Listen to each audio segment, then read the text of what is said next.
Hey guys, welcome back to part 2 of chapter 1 Introduction to Strategic Cost Management. आज के class में part 2 में हम बाकी टॉपिक्स कवर करना की कोशिश करेंगे which is organisational context, second topic, third topic जो हमारा रहेगा एक्सटर्नल एनवायरनमेंट एंड फोर्थ रहेगा IT which is information technology.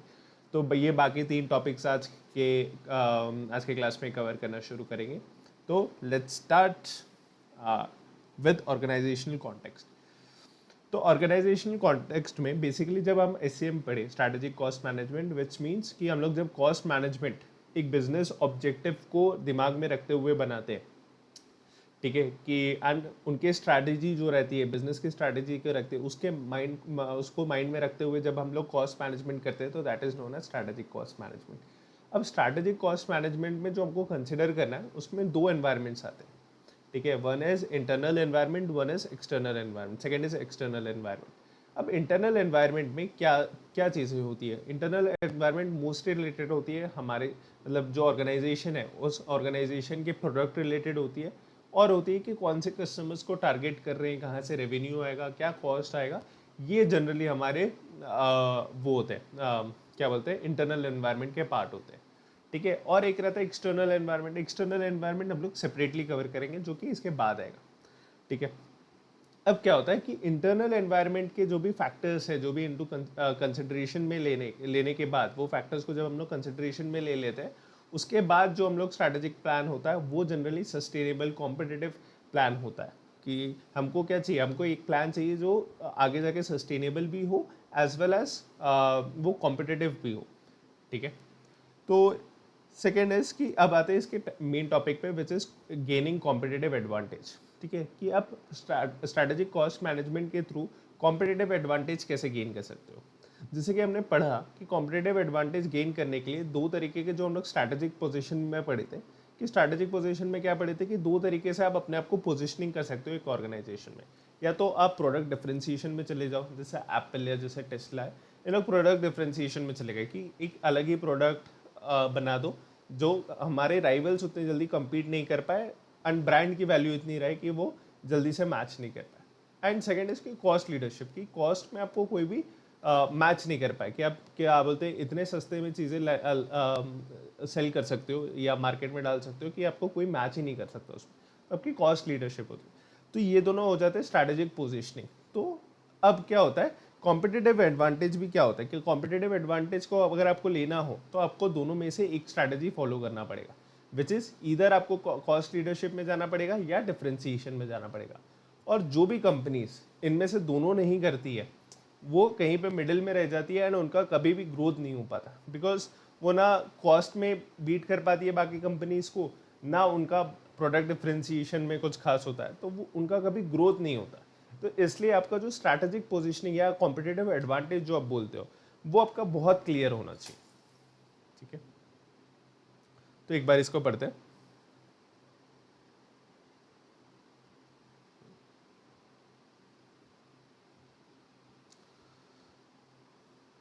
तो strategic cost management involves analyzing cost with a wider perspective that includes both internal as well as internal organization and external environment, ठीक है.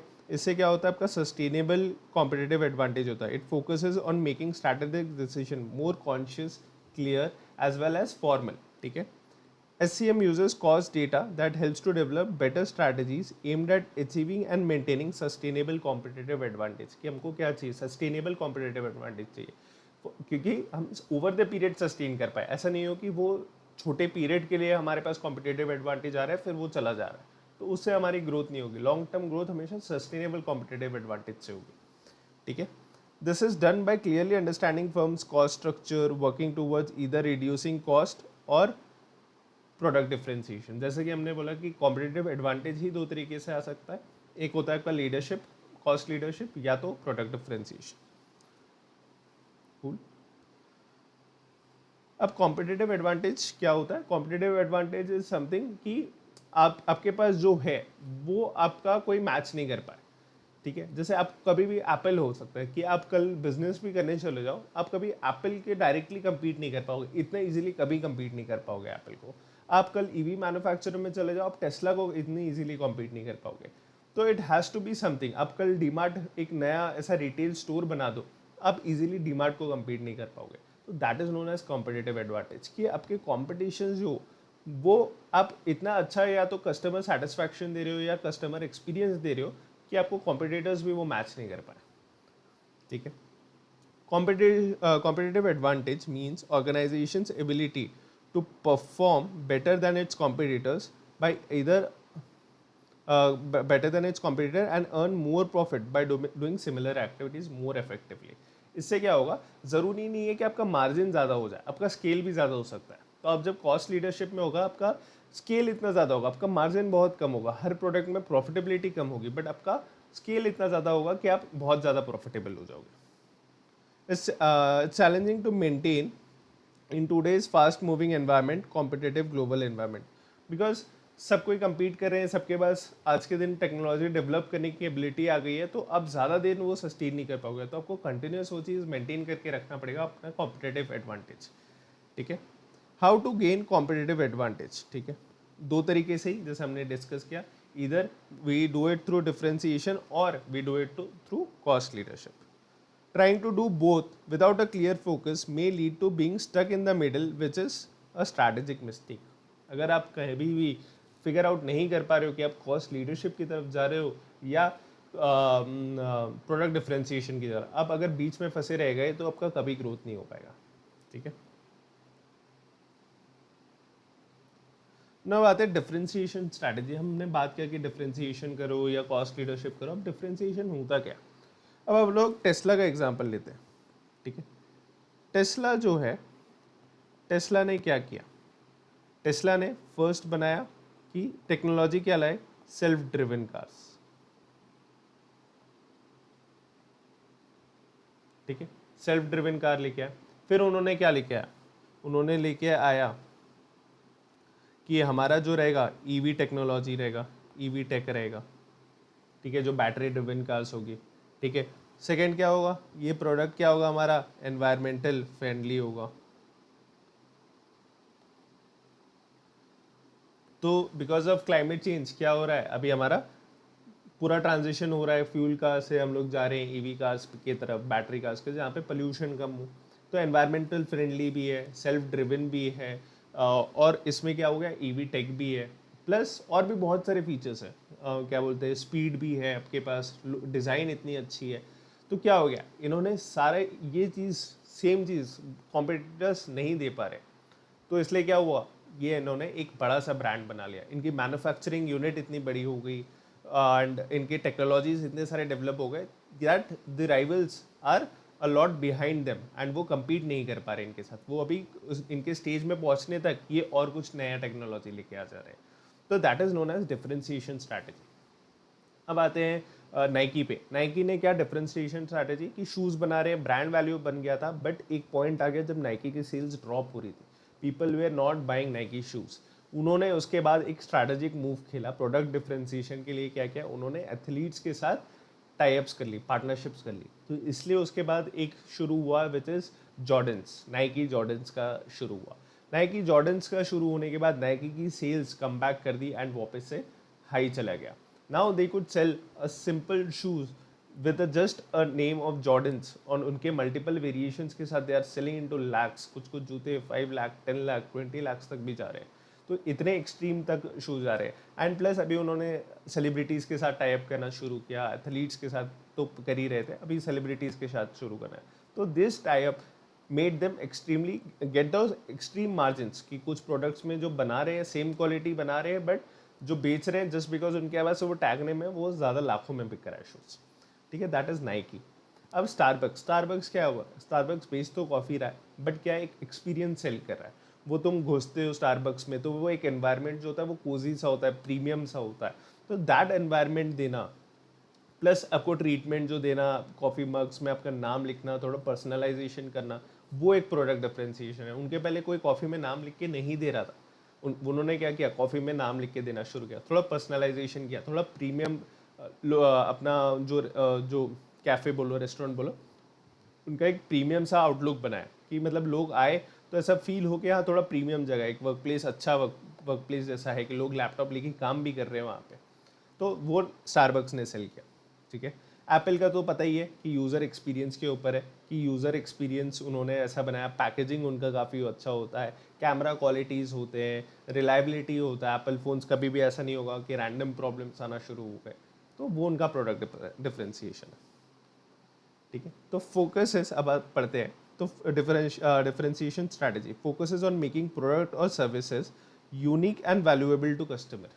तो unique तो होना ही चाहिए, साथ में कस्टमर को भी वो वैल्यू फील होना चाहिए। अगर वो कस्टम यूनिक है बट कस्टमर के लिए कोई वैल्यू नहीं है, then there is no point, ठीक है। जैसे एक था वो पॉपअप कैमरा जो बीच में लॉन्च हुआ था वन प्लस के थ्रू, कि वो कैमरा जो होगा जब भी आप करोगे तो वो ऊपर पॉपअप करेगा एंड देन फोटो लोगे, उसके बाद वो नीचे चले जाएगा। तो वो यूनिक था, वो फीचर यूनिक था, डिफरेंशिएशन भी था, बट कस्टमर को वो वैल्यू नहीं फील हुआ। तो it should be valuable also, ठीक है। Helps in charging a premium price and capturing the market. Obviously differentiation आपने किया है तो आपने बहुत R&D कॉस्ट में इन्वेस्ट किया होगा, तो आप प्रीमियम एक चार्ज करते हो उसका, क्योंकि शुरू में जब आप कोई नया टेक लेके आते हो तो उसके बाद वो कॉपी होना शुरू करता है, तो शुरू में आप प्रीमियम चार्ज कर सकते हो। बाद में लाइफ, जब उसकी लाइफ, प्रोडक्ट की लाइफ सेकेंड हाफ में, थर्ड हाफ में चली जाती है, तो उसमें आपको कम करना पड़ता है, ठीक है। तो प्रीमियम प्राइस चार्ज करते हो इसके लिए, ठीक है। सेम टेस्ला भी प्रीमियम प्राइस चार्ज कर रही है, नाइकी भी प्रीमियम प्राइस चार्ज कर रहा है, स्टारबक्स भी एक कॉफ़ी के लिए जो मे बी उनको कॉस्ट पड़ता होगा 30 rupees 40 rupees, they are charging hundreds of rupees उसके लिए, ठीक है। थर्ड पॉइंट में आते हैं, achieve through innovation, quality, customer service, design, broad product range, ठीक है। या तो आप इनोवेशन करना पड़ेगा, आपको क्वालिटी के रिगार्डिंग करना पड़ेगा, कस्टमर सर्विस एक्सपीरियंस में करना पड़ेगा, ठीक है, या डिज़ाइन वगैरह में करना पड़ेगा। जैसे एप्पल वगैरह है वो डिज़ाइन वगैरह में इन्वेस्ट करते हैं, ठीक है। स्टारबक्स जो है वो कस्टमर एक्सपीरियंस में आपको वो देता है, ठीक है। तो दोज थिंग्स, एग्जाम्पल पे Apple creates a unique high end product that justify higher price. तो कभी भी आप एप्पल जब खरीदते हो तब आप ये नहीं सोचते हो कि यार इतना दे रहे हैं, आपको पता है कि वो प्रीमियम प्रोडक्ट है, ब्रांड वैल्यू है, जब मैं उसको हाथ में लेके घूमूंगा तो एक प्रीमियम सा फील आता है, तो यू नो कि वो ब्रांड ही प्रीमियम है एंड वो प्रीमियम के लिए मैं पे कर रहा हूँ। तो आपको कभी ये नहीं लगता कि मैं बहुत ज़्यादा पैसे दे दिया एप्पल फ़ोन खरीदने के लिए, ठीक है। अब सेकेंड में आते हैं कॉस्ट लीडरशिप, ठीक है। कॉस्ट लीडरशिप में क्या है, तो कॉस्ट लीडरशिप इज बेसिकली आप कॉस्ट में इतना इम्प्रूवमेंट ले आओ कि आपको कोई बीट ही नहीं कर सके, ठीक है। तो इसमें क्या होता है, डीमार्ट होता है, तो डीमार्ट हो गया, इंडिगो हो गया। तो बेस्ट एग्जांपल इंडिगो, काफ़ी सारी एयरलाइंस ऑपरेट कर रही थी, कोई भी एयरलाइंस प्रॉफिटेबल नहीं है। अब क्या होगा, बिकॉज यहाँ पे कॉस्ट का बहुत एक इम्पॉर्टेंट है, कोई भी वो करता, अगर टिकट सर्च करता है तो कभी भी ये नहीं करता मैं इसी फ्लाइट में जाऊँगा, वो हमेशा देखता है कि यहाँ से अगर मेरे को मान लो पुणे से गुड़गांव जाना है, तो वो देखेगा हमेशा कि मेरे को कौन सी सस्ती फ्लाइट पड़ रही है। तो यहाँ पे इस इंडस्ट्री में कॉस्ट लीडरशिप ही चलेगा।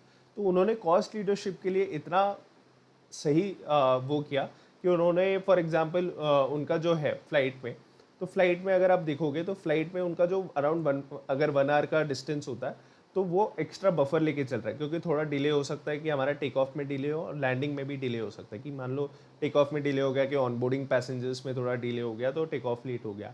फिर क्या हुआ, डिपार्चर के टाइम पे आपको लैंडिंग के लिए रनवे का टाइम नहीं मिला, वो रनवे अलॉट नहीं हो पाया, तो आप क्या करते हो, ट्रैवल करते रहते हो round and round, and then फिर आपको जब ATC से वो मिलता है, आपको क्लियरेंस मिलता है, देन आप लैंड करते हो। तो उसमें भी क्या होता है, थोड़ा डिले हो जाता है, तो हाफ एन आवर उन लोग रेंज लेके चलते हैं। बट इंडिगो क्या करता है, वो 1.5 आवर्स, एक आवर की जर्नी 1.5 आवर्स ही लेके चलता है, मतलब वो टाइम शो करते हैं, बट उन लोग कोशिश करते हैं कि वो 1 आवर में ही करते हैं। आधा घंटा वो हर जर्नी पे सेव करने की कोशिश करते हैं। वो कैसे करते हैं कि टाइमली ऑनबोर्डिंग, टाइमली डिपार्चर होना ही होना है, कि वो लेट नहीं करते डिपार्चर में। और जब लैंडिंग का टाइम हो वो तो उनके हाथ में नहीं है, अगर डिपार्चर टाइम से हो रहा है तो लैंडिंग भी मोस्ट ऑफ द टाइम आपका सही टाइम पे ही होगा। देन क्या होता है, क्लीनिंग का प्रोसेस होता है, कि अब जैसी मतलब वो करते हो, अब प्लेन से निकलते हो तो प्लेन पूरा क्लीन होता है। तो अब क्या करते हैं, इंडिगो ने क्या किया, ड्यूरिंग द फ्लाइट ही आपको एयर होस्टेस क्या होगा, सारे गार्बेजेस बोलेंगे, एक पॉलिथीन बैग लेके आएंगे, बोलेंगे इसमें डंप कर दो, ठीक है। उससे क्या हो गया, उनका जो क्लीनिंग का टाइम है वो काफ़ी कम हो गया, because a lot of part जो हो गया वो ऑलरेडी लोगों ने दे दिया, डंप कर दिया, गार्बेज क्लीन हो गया। अब जो बचा है वो बहुत माइन्यूट बचा है, जल्दी से जल्दी क्लीन हो सकता है। तो ऐसे करके वो हाफ एन आवर हर एक फ्लाइट जर्नी पे सेव करते हैं, एंड उसमें क्या होता है, उसके वजह से उनको, अगर आप देखोगे हर प्लेन में हर दिन में 2 से 3 टेक ऑफ लैंडिंग्स होते हैं, तो उन्होंने 1.5-2 घंटे हर एक प्लेन में सेव किया, हर एक प्लेन पे इतने सारे मल्टीपल प्लेन्स हैं उनके और 365 डेज चलते हैं। तो अब सोचो उनका कितना प्रॉफिट हो गया, कितना एडिशनल फ्लाइट्स ले पाए जस्ट बिकॉज उन्होंने ये टाइम सेव कर लिया। तो इनके करोड़ों में प्रॉफिट हो जाते हैं just because of their time efficiency. तो ये कॉस्ट लीडरशिप का एग्जाम्पल है, ठीक है। तो इससे क्या होता है, ये जो एक्स्ट्रा प्रॉफिट किए वो टिकट प्राइसेस में कम करके कॉस्ट लीडरशिप अटेन कर लेते हैं, ठीक है। अब आते हैं पढ़ते हैं, focuses on being the lowest cost producer in the industry, ठीक है। Balance cost with acceptable quality. तो इंडिगो को भी अगर देखोगे तो वो क्वालिटी में हम कभी कॉम्प्रोमाइज़ नहीं करेंगे, ठीक है। वो हमेशा क्वालिटी इंश्योर करेंगे। ऐसा नहीं होगा कि आपका एक्सपीरियंस खराब हो रहा है, कि क्लीनलीनेस नहीं है और मेंटेनेंस नहीं है फ्लाइट का, वो सारी चीज़ें करेंगे, बट वो एफिशिएंटली इतना करेंगे कि आपका कॉस्ट तो मैनेज हो रहा है बट आपकी क्वालिटी खराब नहीं हो रही। Then third point, achieve through efficient operations, process innovation, low cost inputs, economies of scale and learning curves. तो जैसे कि हमने देखा कि आप कैसे कर सकते हो, या तो एफिशिएंट ऑपरेशंस, इनका इंडिगो का क्या एग्जांपल है, एफिशिएंट ऑपरेशंस ही है, ठीक है। देन प्रोसेस इनोवेशन, कि आप कोई भी तरीका जो है वो अलग तरीके से अगर आप कर लो तो भी आप ये चीज़ में कॉस्ट लीडरशिप ला सकते हो, कि जहाँ पे आप कोई अलग तरीके से अलग मेथोडोलॉजी यूज़ करके आप सेम चीज़ बना पाओ but at a lower cost, ठीक है। लो कॉस्ट ऑफ इनपुट्स रह सकते हो but low cost of input should be at a given quality, quality पे कॉम्प्रोमाइज़ नहीं कर सकते हो। आप सब्सटीट्यूट ला सकते हो but you have to make sure that it gives the same quality, otherwise वो बाद में प्रॉब्लम होगा। Second is economies of scale. Economies of scale obviously जैसे डीमार्ट फंक्शन करता है, वो इतना ज़्यादा बल्क परचेज करता है कि उसका इकोनॉमीज ऑफ स्केल, क्योंकि उसका सेल भी उतना होता है तो वो परचेज भी इतना ज़्यादा अगर बल्क क्वांटिटी में करेगा तो वो नेगोशिएट भी बेटर कर पाता है। तो that gives you economies of scale. और लर्निंग कर्व, कि आपका बेटर होते जाते हो, तो कोई प्रोडक्ट अगर आपने बनाया उसकी कॉस्ट इनिशियली आई रहेगी, फिर आप उसको बेटर करते करते करते उसकी लर्निंग कर्व की वजह से आपका कॉस्ट कम हो जाएगा। Helps in high earning profits and capturing market through lowering price. तो इसमें क्या है, स्केल का होता है। कॉस्ट लीडरशिप हमेशा स्केल देता है आपको। डीमार्ट अब ये नहीं देखोगे कि कम लोग खरीद रहे हैं तो भी चलेगा, ये स्केल पे डील करते हैं जो भी कॉस्ट लीडरशिप होता है, ठीक है। मैकडी होता है, कितने सारे बर्गर सर्व करते हैं, ठीक है। शाओमी हो गया, शाओमी भी क्या करता है, वो बहुत सारे फीचर्स देता है but at a budgeted price, कि उस प्राइस में कोई कम्पीट ज़्यादा नहीं कर पाए, ठीक है। अब आते हैं डिफरेंट एस्पेक्ट्स, देखते हैं डिफरेंस बिटवीन, कि डिफरेंशिएशन स्ट्रैटेजी में क्या अलग होता है प्रोडक्शन। तो डिफरेंट एस्पेक्ट्स के साथ देखेंगे हम लोग कि इस एस्पेक्ट को अगर हम लोग डिफरेंशिएशन स्ट्रैटेजी में क्या आउटलुक रहता है, as well as cost leadership में क्या आउटलुक रहता है। नाउ द फर्स्ट इज कि स्ट्रैटेजी कॉस्ट में, तो इसमें फर्स्ट इज कि role of standard cost. Standard cost का आपको कभी भी कॉस्ट रिलेटेड जो होगा वो आपका कभी भी डिफरेंशिएशन स्ट्रैटेजी में उतना इंपॉर्टेंट एस्पेक्ट नहीं होगा। ऐसा भी नहीं कि इग्नोर्ड एस्पेक्ट होगा कि हम दिखते ही नहीं है कॉस्ट कितना है, कॉस्ट देखना हमेशा पड़ेगा, बट हमेशा कम रोल प्ले करेगा cost in differentiation strategy, because हम प्रीमियम चार्ज करते हैं। We are not that cost sensitive towards कि प्रोडक्ट के कॉस्ट के ऊपर उतने सेंसिटिव नहीं है। We are not that cost sensitive when you are in premium differentiation strategy, because we are charging premium, ठीक है। अब आते हैं कॉस्ट लीडरशिप में। Cost leadership is highly sensitive to cost changes. तो उसमें स्टैंडर्ड कॉस्टिंग का क्या होगा, स्टैंडर्ड कॉस्टिंग का रोल बढ़ जाएगा, बिकॉज उसमें हम लोग हर एक डिफरेंस ट्रैक करते हैं एंड वो डिफरेंस को मिनिमाइज करने का पॉसिबिलिटी करते हैं, कि ये डिफरेंस जो आ रहा है, जो हमने सोचा था कि, बिकॉज हम कॉस्ट लीडरशिप के टाइम पे स्ट्रैटेजी बना रहे होंगे कि ये प्राइस पे हमको सेल करना है, ठीक है। वो प्राइस में सेल करने के लिए आपको वो प्राइस जो आपने सोचा था वो आपको मीट करना पड़ेगा। तो रोल ऑफ स्टैंडर्ड क्या हो जाएगा, हाई हो जाएगा in case of cost leadership. तो very important, whereas differentiation not very important. ऐसा भी नहीं है कि नेग्लेक्टेड कॉन्सेप्ट है, बट नॉट दैट इम्पॉर्टेंट, ठीक है। सेकेंड इज फ्लेक्सिबल बजटिंग, ठीक है। यहाँ पे मॉडरेट टू लो होगा, अगेन बिकॉज कॉस्ट का एस्पेक्ट है। Budgeting is important for every company. ऐसा नहीं कि वो इग्नोर कर सकते हैं हम टोटली, कि आप उसको इग्नोर ही कर दो कि फ़र्क नहीं पड़ता, हमने बजट 1 करोड़ लिया, हम 4 करोड़ भी स्पेंड करें, कोई नहीं पूछेगा, ऐसा नहीं होगा। बट उतना इंपॉर्टेंट नहीं है। मान लो अगर 1.3 करोड़ का अगर आप स्पेंड भी कर रहे हो, ठीक है, फ्लेक्सिबल बजटिंग में, तो आपका 20-30 लाख का अगर डिफरेंस हो, 10%, 15% का डिफरेंस हो, मैनेजेबल है। बट जब आप कॉस्ट लीडरशिप करते हो वो मैनेजेबल नहीं है। इसका एक एग्जाम्पल लेके समझते हैं, ठीक है।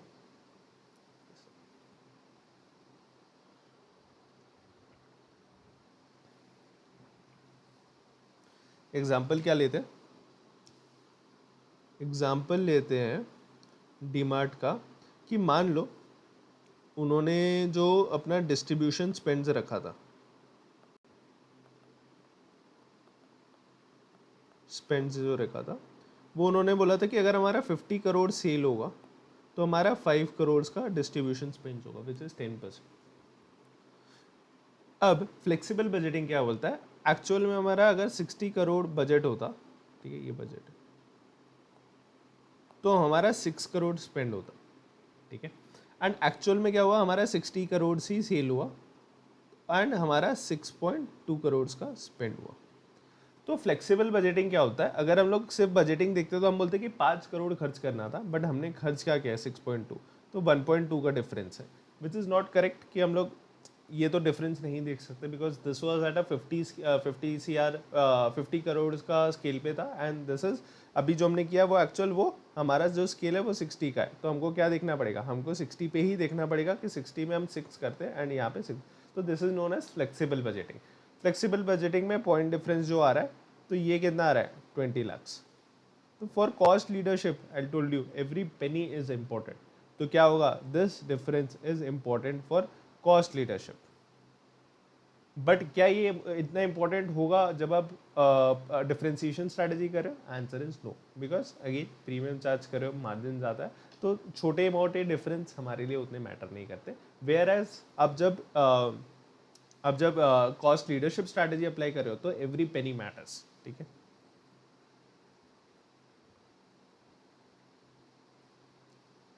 फिर आते हैं importance of meeting budgets. Again meeting budgets same ही है, ऑलमोस्ट सब कॉस्ट रिलेटेड पॉइंट्स ही है, तो क्या होगा, यहाँ पे मॉडरेट टू लो हो जाएगा एंड यहाँ पे हाई टू वेरी हाई, कि यहाँ पे बहुत ज़्यादा ही इंपॉर्टेंट है, ठीक है। देन आते हैं मार्केटिंग कॉस्ट। मार्केटिंग कॉस्ट क्या है, आपको क्या लगता है कि जो कॉस्ट लीडरशिप करेगा वो ज़्यादा स्पेंड्स करेगा अपनी मार्केटिंग में, the answer is no. Whereas product differentiation करोगे तो आप मार्केटिंग ज़्यादा करोगे, the answer is yes. Because अगर आपने प्रोडक्ट डिफरेंशिएशन किया है, विच मीन्स अपने कॉम्पिटिटर से कुछ हटके किया, आपने जब कॉम्पिटिटर्स से हटके किया है तो आपको कस्टमर्स को, कंज्यूमर्स को एजुकेट करना पड़ेगा, उनको अवेयरनेस स्प्रेड करना पड़ेगा कि यार ये नया फीचर लॉन्च हुआ है हमारे फ़ोन में, या ये नया टेक्नोलॉजी हमने लॉन्च किया है, तो you will have to spread that awareness, तभी वो क्या होगा, लोग आएंगे और वो चीज़ का प्रीमियम पे करके खरीदेंगे। तो मार्केटिंग इज इम्पॉर्टेंट। एप्पल भी कितना भी अच्छा हो, बट वो भी मार्केटिंग करता ही है। न्यूज़पेपर्स में फर्स्ट पेज में उनका पूरा पूरा एडवर्टाइजमेंट आता है जब वो नया फ़ोन लॉन्च करते हैं। तो एप्पल भी मार्केटिंग्स में अलॉट इन्वेस्ट करता है कि उनके लिए वो प्रोडक्ट इमेज जो बना है कि आप प्रीमियम प्रोडक्ट है, वो हमेशा वो सस्टेन करना चाहते हैं ताकि लोग प्रीमियम देते रहे, ठीक है। वेयर एज कॉस्ट लीडरशिप, आप कभी डीमार्ट का देखोगे एडवर्टाइजमेंट नहीं देखा होगा, आपने कभी मैकडी का देखा होगा नहीं देखा होगा। इनका क्या होता है, वर्ड ऑफ माउथ गुडनेस होता है कि यार लोग जाते हैं कि अरे इतना सस्ता में मिल रहा है, कि लोग खुद ही जाके दूसरों को एडवर्टाइज करते हैं। तो कॉस्ट लीडरशिप में यही बेनिफिट है कि लोग खुद ही एक मार्केटिंग चैनल बन जाते हैं जो वर्ड ऑफ माउथ गुडनेस से फैलता है, ठीक है। तो आप डीमार्ट में जाओगे, देखोगे यार यहाँ पे तो बहुत सस्ते में प्रोडक्ट मिल रहा है, आप क्या जाओगे अपने फ्रेंड्स को भी सजेस्ट करोगे कि यार डीमार्ट जाओ, वहाँ पे सस्ते में प्रोडक्ट मिल रहा है। तो यहाँ पे लेस इंपॉर्टेंट हो जाता है मार्केटिंग कॉस्ट, यहाँ पे क्रिटिकल हो जाता है, ठीक है। देन आते हैं product cost in pricing decisions, ठीक है। तो यहाँ पे कि कितना रिलेवेंट है हमारा, अगर मान लो 10 रुपये खर्चा है तो उसके ऊपर हम कितना मार्जिन रख सकते हैं, कितने में बेच सकते हैं। हमारा क्या होता है, प्रीमियम जब डिफरेंशिएशन स्ट्रैटेजी होता है, आप कॉस्ट देखते नहीं हो, आप देखते हो कि कस्टमर कितना पैसा देने के लिए राजी है। अगर मैं ये फ़ोन देखता हूँ, इरेस्पेक्टिव इस पर कितना कॉस्ट लगा, अब उसमें लगा 30,000 फ़ोन बनाने में, बट मैं देखना चाहता हूँ कि कस्टमर कितना देगा मेरे को। हो सकता है कस्टमर मेरे को 70,000 दे दे इस रुपये का, तो हम उस हिसाब से प्राइसिंग करते हैं कि कस्टमर हमको कितना देगा। वेयर एस तो इसलिए इसका क्या होगा, इंपॉर्टेंस जो होता है बहुत लो होता है। एंड यहाँ पे क्या होता है, हमको ये देखना पड़ता है कि इसमें हमको मार्जिन कम होते हैं, कि कॉस्ट लीडरशिप अटेन करनी है कि यार हम कितने में बेचे तो कंज्यूमर खरीदेगा, ठीक है। इतना रखेंगे तो कंज्यूमर आके खरीदेगा, ज़्यादा खरीदेगा। तो इसमें क्या होता है, इंपॉर्टेंस हाई होता है। Competitors cost analysis premium product में अगेन लो हो जाता है एंड कॉस्ट लीडरशिप में हाई होता है, बिकॉज आप कॉस्ट लीडरशिप अटेन ही कैसे करते हो कि आपके कॉम्पिटिटर्स के अराउंड आपका जो होता है प्राइस कम होना चाहिए, ठीक है। अगर कॉम्पिटिटर्स, तो इसलिए क्या होगा, कॉम्पिटिटर्स का वेटेज क्या होगा, कॉम्पिटिटर्स का कॉस्ट का वेटेज यहाँ पे हाई होगा, बिकॉज आपको कंटिन्यूसली ट्रैक रखने की कोई आपके आगे ना निकल जाए, बिकॉज वो कॉस्ट लीडरशिप अटेन कर लेंगे, कंज्यूमर वहाँ से यहाँ शिफ्ट हो जाएंगे, तो आपका लॉस हो जाएगा। वेयर एज प्रीमियम में आपको कॉस्ट की चिंता नहीं करनी है आपको, किसकी चिंता करनी है कि मेरा जो फीचर है वो कोई कॉपी ना कर ले, ठीक है। तो this is the difference between differentiation strategy as well and cost leadership strategy, ठीक है। अब आते हैं वैल्यू चेन एनालिसिस में, नेक्स्ट टॉपिक, ठीक है। यहाँ तक हमने डिस्कस कर लिया कि कॉम्पिटिटिव एडवांटेज कैसे गेन करना है, ठीक है। अब कॉम्पिटिटिव एडवांटेज में ही हम लोग ये करेंगे कि कॉम्पिटिटिव एडवांटेज के अंदर हम लोग वैल्यू चेन एनालिसिस कैसे कर सकते हैं, ठीक है। इसमें पहले तो कुछ बेसिक्स कवर किए हुए हैं। बेसिक्स क्या कवर किए हुए हैं कि वैल्यू चेन एनालिसिस हमने ऑलरेडी डिस्कस किया कि identifying the all the activities, जो हमने primary and supporting activities discuss किया कि प्राइमरी एक्टिविटीज़ में क्या होता है, सपोर्टिंग एक्टिविटीज़ में क्या होता है, क्लियर, ठीक है। Determining cost and value of activities, ठीक है। हम लोग क्या करते हैं उसको हर एक एक्टिविटी में, तो इफ़ यू रिमेंबर इनबाउंड था, ऑपरेशंस था, आउटबाउंड था, मार्केटिंग था, ठीक है। तो अगर ये सारे प्राइमरी एक्टिविटीज़ में कवर हो जाते हैं एंड आफ्टर सेल सर्विसेज भी था उसमें, तो उसमें हम लोग हर एस्पेक्ट को क्या करते हैं, ब्रेक डाउन करके देखते हैं कि इसमें value adding non value adding कौन सी है, ठीक है। उसमें ये क्या, how much each activity cost and what value it adds, तो हर एक चीज़ में हम लोग ये देखते हैं कौन सी वैल्यू एडिंग सर्विसेज एंड कौन से नॉन वैल्यू। तो क्या कर, जैसे कि याद है हमने पहले प्राइमरी एंड सपोर्टिंग में तोड़ देते हैं, प्राइमरी में भी फिर उसको पाँच होते तो उसमें कौन से में आता है, उसके अंदर फिर हम लोग देखते हैं कि ये एक्टिविटी वैल्यू एडिंग है या नॉन वैल्यू एडिंग है, तो that is what second step है। तो फिर आइडेंटिफाइंग अपॉर्चुनिटीज़, अगर प्रोडक्ट डिफरेंशिएशन क्या करना है तो आपको वैल्यू एडिंग एक्टिविटीज़ में और ज़्यादा कॉन्सेंट्रेट करना पड़ेगा। आपको कॉस्ट लीडरशिप जाना है तो आपको जो भी आपके नॉन वैल्यू एडिंग्स है उनको एलिमिनेट करते जाना है, ठीक है। तो finding areas to reduce cost और improve differentiation for competitive advantage, आपको कॉम्पिटेटिव एडवांटेज चाहिए तो आपको या तो कॉस्ट कम करना पड़ेगा या तो वैल्यू एडिंग सर्विसेज को इतना अच्छा कर दो कि प्रीमियम पे करने के लिए लोग रेडी हो। अब आते हैं types of analysis in value chain, कि वैल्यू चेन को आपको किस तरीके से तोड़ना चाहिए, क्या टाइप्स होते हैं जिस जो आपको वैल्यू चेन में देखना चाहिए, ठीक है। इसमें बेसिकली तीन होते हैं कि आप इंटरनल कॉस्ट एनालिसिस करो, second would be internal differentiation करो, एंड थर्ड इज की वर्टिकल लिंकेजेस एनालिसिस, ठीक है। तो इसमें क्या होता है, इंटरनल कॉस्ट तो आप कॉस्ट ड्राइवर्स देखो कि कहाँ पे आप ऑप्टिमाइज कर सकते हो एंड ऑप्टिमाइज कर लो। डिफरेंशिएशन में ये देखो कि आपकी कौन सी वैल्यू एडिंग एक्टिविटीज़ है, वैल्यू एडिंग एक्टिविटीज़ को और कितना बेटर कर सकते हैं कि कस्टमर सेटिस्फैक्शन बढ़ जाए। कस्टमर सेटिस्फैक्शन बढ़ जाएगा तो कस्टमर तो वो प्रोडक्ट डिफरेंशिएशन वो प्रीमियम भी पे करने के लिए रेडी हो जाएगा, ठीक है। थर्ड इज की वर्टिकल लिंकेजेस। वर्टिकल लिंकेजेस आपको क्या होता है, आप अगर कंपनी हो तो आप कहीं से रॉ मटेरियल भी खरीद रहे होगे, है ना, और आप कहीं और आपके कस्टमर्स भी होंगे जिसको आप सेल कर रहे होगे। तो वर्टिकल लिंकेजेस क्या बोलता है कि आप कस्टमर रिलेशन हो गया, सप्लायर रिलेशन हो गया, ये इंप्रूव कर लो, ताकि आपका क्या होगा, आपकी चीज़ें उतनी बेटर होगी, जितना अच्छा रिलेशन स्ट्रॉन्ग रिलेशनशिप होगा उतना आपको हेल्प होगा, ठीक है। तो अब एक एक करके ना इसको डिटेल में पढ़ेंगे कि इंटरनल कॉस्ट एनालिसिस क्या होता है, डिफरेंशिएशन इंटरनल डिफरेंशिएशन एनालिसिस क्या होता है एंड वर्टिकल क्या होता है, ये इनको हम लोग सेपरेटली कवर करेंगे, ठीक है। फर्स्ट आते हैं इंटरनल कॉस्ट एनालिसिस।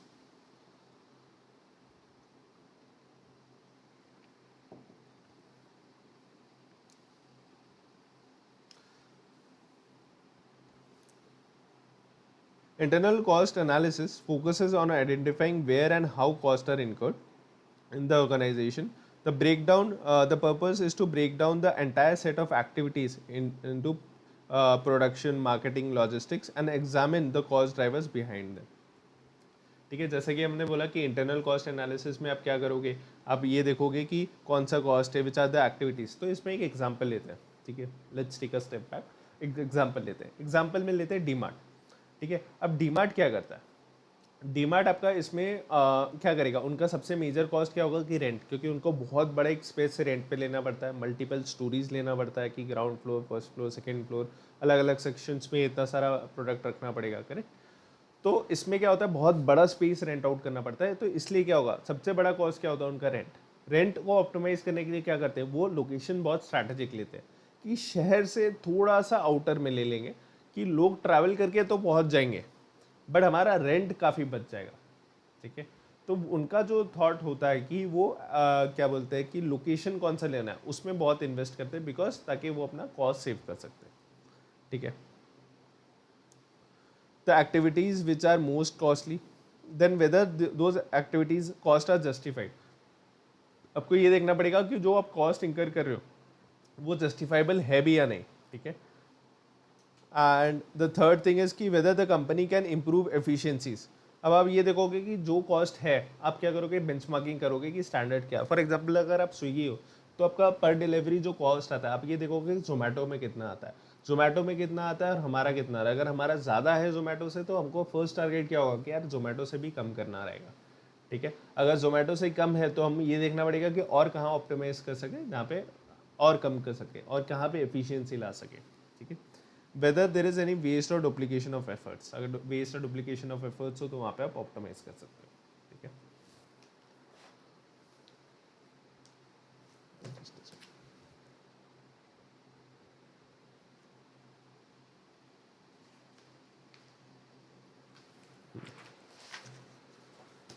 अब इसमें एक और जो आता है वो है एशियन पेंट्स। एशियन पेंट्स ने भी क्या किया, एशियन पेंट्स ने अपना कॉस्ट ऑप्टिमाइजेशन करने के लिए इंटरनल कॉस्ट एनालिसिस किया। इंटरनल कॉस्ट एनालिसिस करने के बाद what they figure out is warehouses में काफ़ी स्पेस मैनेजमेंट का इशू। हमने काफ़ी बड़ा वेयर हाउस ले लिया था, काफ़ी एक्स्ट्रा वेयर हाउसेज थे जहाँ पे प्रोडक्ट्स उतने स्पेस यूटिलाइजेशन उतना अच्छा नहीं था, बट रेंट काफ़ी हाई था।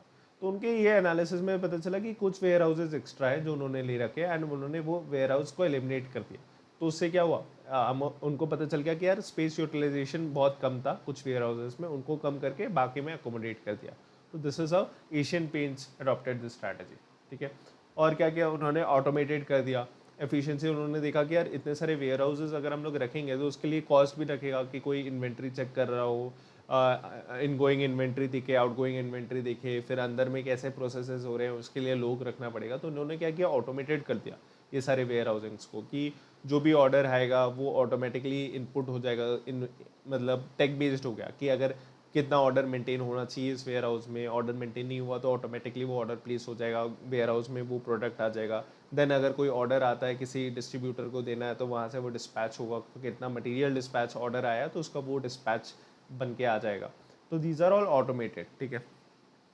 तो ये होता है internal cost analysis. It helps the organization to cost control. तो इसमें आपको कॉस्ट कंट्रोल होता है but not by cutting randomly but by understanding why cost occur, which process can be streamline to be automated. अब आपको समझ गया कि डीमार्ट ने कैसे ऑप्टिमाइज किया अपना इंटरनल कॉस्ट एनालिसिस, और अपने समझ गया एशियन पेंट्स ने कैसे अपना ऑप्टिमाइज किया, वेयर हाउसिंग स्पेस को ऑप्टिमाइज किया, कम वेयर हाउस में एफिशिएंटली ऑपरेट करना वो उन्होंने क्रैक कर लिया, ठीक है। Example, if a company find out the packaging costs are high, it can explore whether cheaper materials or bulk packaging options could reduce the expenses without affecting the quality. ठीक है। अब आते हैं सेकंड पे। Second is internal differentiation analysis. ना internal differentiation analysis में क्या होता है कि आपको डिफरेंशिएशन करना पड़ेगा। तो डिफरेंशिएशन कहाँ कर सकते हो, या तो आप प्रोडक्ट को उतना अच्छा कर दो, या आप कस्टमर सर्विस सेटिस्फैक्शन को उतना अच्छा कर दो, या कस्टमर एक्सपीरियंस को आप अच्छा कर दो। तो ये आपका डिफरेंशिएशन स्ट्रैटेजी होता है। तो अब क्या होगा, इसका एग्जांपल लेते हैं जोमेटो से। तो जोमेटो ने क्या किया, अब जोमेटो ने प्रॉब्लम स्टेटमेंट तो समझ लिया कि लोगों को घर तक खाना पहुंचाना है, ठीक है। उन्होंने टेक भी बिल्ड कर दिया। अब सिर्फ टेक बिल्ड करने से अगर अब अभी भी देखो कि वो नए प्रोडक्ट्स लॉन्च करते रहते हैं, नए मेथड्स लॉन्च करते रहते हैं जोमेटो में। अगर आप देखोगे तो पहले उन्होंने इंटरफेस इतना अच्छा किया, यूज़र फ्रेंडली किया, स्मूथ किया, सारा इन्फॉर्मेशन डाला, ऑर्गेनाइज किया कि यार कैसा होता है कि फ्रीक्वेंटली ऑर्डर्स, फ्रीक्वेंटली रेस्टोरेंट्स उन्होंने ऊपर डाल दिए, फिर कैटेगरीज डाल दी। तो वो क्या करते हैं, आपका एक्सपीरियंस उतना बेटर करते हैं, इजी टू ऑर्डर है, आपको कम टाइम लग रहा है, आपको दिख जा रहा है आपको क्या ऑर्डर है। तो वो प्रेफरेंसेस देख लेते हैं कि अगर वो उनको दिख रहा है कि आपको मैकडी का बर्गर पसंद है, या उनको दिख रहा है कि आपका प्रेफरेंसेस हमेशा पिज़्ज़ा रहता है, तो हमेशा वो पिज़्ज़ा के ऑप्शंस को ऊपर में रखेंगे। तो वो क्या है, तो दिस इज पर्सनलाइजेशन करते रहे। तो वो एक डिफ्रेंसिएशन है कि आपको इतना पर्सनलाइजेशन कर दे रहे हैं कि आपको कम टाइम में ऑर्डर हो रहा है तो सेटिस्फैक्शन भी आपको बेटर मिल रहा है, ठीक है। तो जस्ट अ सेकंड, हाँ।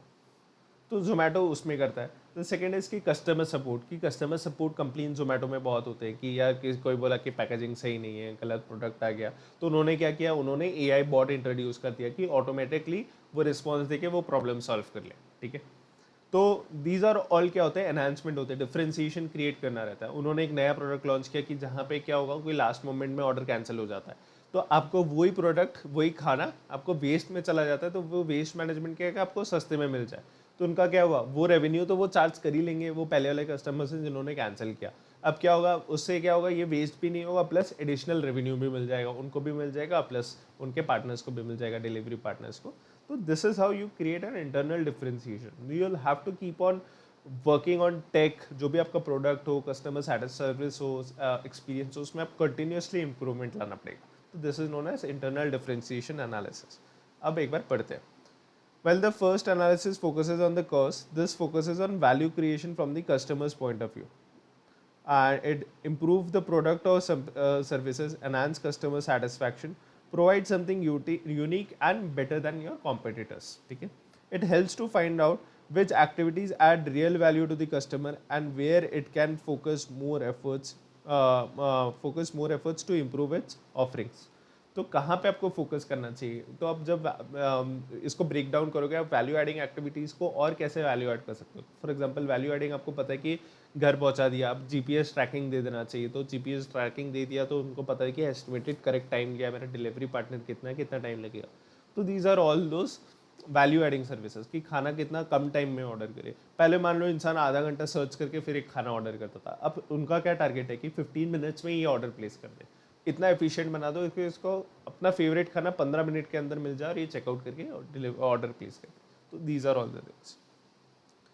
ठीक है, तो with activities make our product stand out. कौन से एक्टिविटीज़ है जो हमारा प्रोडक्ट को अलग करते हैं। आर वी मीटिंग और एक्सीडिंग कस्टमर एक्सपेक्टेशन। ठीक है, how can we improve the quality features and services, कैसे और बेटर कर सकते हैं। ठीक है, एग्जाम्पल, if a company offers free and fast home delivery and customer को वो चीज़ बहुत वैल्यू करते हैं, तो मान लो अपने हेडफोन्स की कंपनी शुरू की। ठीक है, आप ई कॉमर्स में भी बेच रहे हो, अपने साइट में भी बेच रहे हो, आपके साइट में भी बेच रहे हो, तो आपको पता चला कि कस्टमर्स को जाके डिलीवर करूंगा तो एक्सपीरियंस बेटर होगा, उनको चाहिए कि वो घर आके डिलीवर हो। तो आप क्या करोगे, इसमें वो आप फीचर ऐड कर दोगे which is what creates a value for the customers. तो अगर जो वैल्यू क्रिएट करेगा उसको आप अपने उसमें ऐड कर दोगे। ठीक है, देन आते हैं थर्ड वर्टिकल लिंकेजेस में। अब वर्टिकल लिंकेजेस को एग्जांपल लेते हैं एच। तो एच ने क्या हुआ, तो आपके पास क्या होता है, तो फॉर एग्जांपल एच है, एच किनको सामान बेचता है, डिस्ट्रीब्यूटर्स को। डिस्ट्रीब्यूटर्स सॉरी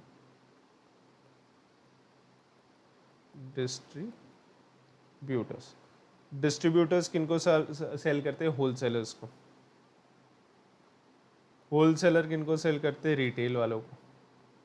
रिटेल वाले किनको सेल करते हैं, कस्टमर। ठीक है, तो ये हो गया इनका पूरा चेन।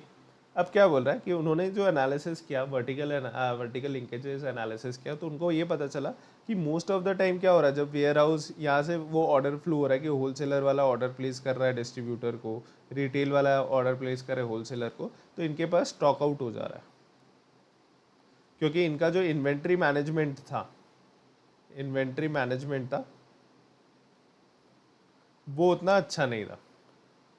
ठीक है, इन्वेंट्री मैनेजमेंट अच्छा नहीं था, प्रॉपर प्रोसेसेस नहीं थे, हमेशा स्टॉक आउट हो जा रहा है, एंड उससे क्या हो रहा है, हमारा अपॉर्चुनिटी लॉस हो जा रहा है कि कस्टमर को प्रोडक्ट नहीं मिल रहा है, वो ऑल्टरनेटिव खरीदते हैं। जस्ट बिकॉज क्या हो रहा है कि हमारा डिस्ट्रीब्यूशन उतना अच्छा नहीं है कि प्रोडक्ट रिटेल शॉप्स में अवेलेबल नहीं हो पा रहे, कस्टमर का डिमांड है बट हम दे नहीं पा रहे, सर्विस नहीं कर पा रहे, तो वो कोई और प्रोडक्ट ले लेगा, वो वेट नहीं करेगा, तो वो हमारे लिए बिजनेस लॉस हो जा रहा है।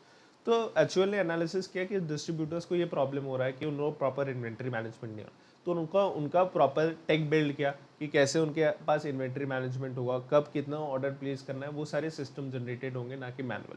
तो ये सारी एफिशिएंसीज उन्होंने डिस्ट्रीब्यूटरशिप में एम्बेड की, जिससे कि क्या हुआ, उनका पूरा चेन बेटर हो गया। तो this is how you kind of maintain that relationship. अब मान लो आपका जो भी आपको किसी से रॉ मटेरियल आता है, तो आप उससे भी एक रिलेशन मेंटेन करोगे, बिकॉज हो सकता है कभी आपको एक्स्ट्रा लगे, आपको एक्स्ट्रा डिस्काउंट नेगोशिएट करना, तो अगर आपका रिलेशनशिप अच्छा होगा तो ही आप वो चीज़ कर पाओगे। करेक्ट, तो this is known as vertical linkages. तो this analysis goes beyond companies internal activities and look external linkages. अब इसमें क्या होता है, मान लो ये डिस्ट्रीब्यूटर है, तो अब ये डिस्ट्रीब्यूटर को भी HUL से मतलब है, करेक्ट।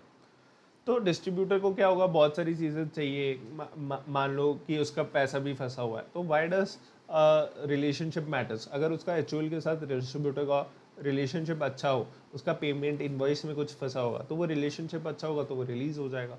तो वो क्या करता है, एफिशिएंसीज ड्रॉ करता है आपके ऑपरेशंस में, आपको कैश फ्लो का प्रॉब्लम नहीं होगा। अब मान लो वहीं पे एक डिस्ट्रीब्यूटर है जिसका रिलेशन उतना अच्छा नहीं है, तो रिलेशन अगर उनका अच्छा नहीं है तो उसमें क्या होगा कि मान लो उसका कुछ फंसा होगा, कैश फ्लो का प्रॉब्लम है, पैसा चाहिए तो इनवॉइस क्लियर नहीं हो रहा है, मतलब उनका जो पेमेंट आना है वो क्लियर नहीं हो रहा है, तो HUL हेल्प करेगा क्या उसमें? नहीं करेगा। तो दिस इज व्हाट हैपेंस कि आपको रिलेशनशिप मेंटेन करने पड़ते हैं बोथ कस्टमर साइड में as well as supplier side में। सप्लायर साइड में हो सकता है कि आपको कुछ एक्स्ट्रा रॉ मटेरियल चाहिए होगा, आपको एक्स्ट्रा प्रोडक्ट चाहिए होंगे, तो रिलेशनशिप मेंटेन होगा तो क्या होगा, आपके उसको प्रॉब्लम नहीं होगा, आपके ऑपरेशंस में कभी प्रॉब्लम नहीं आएगा।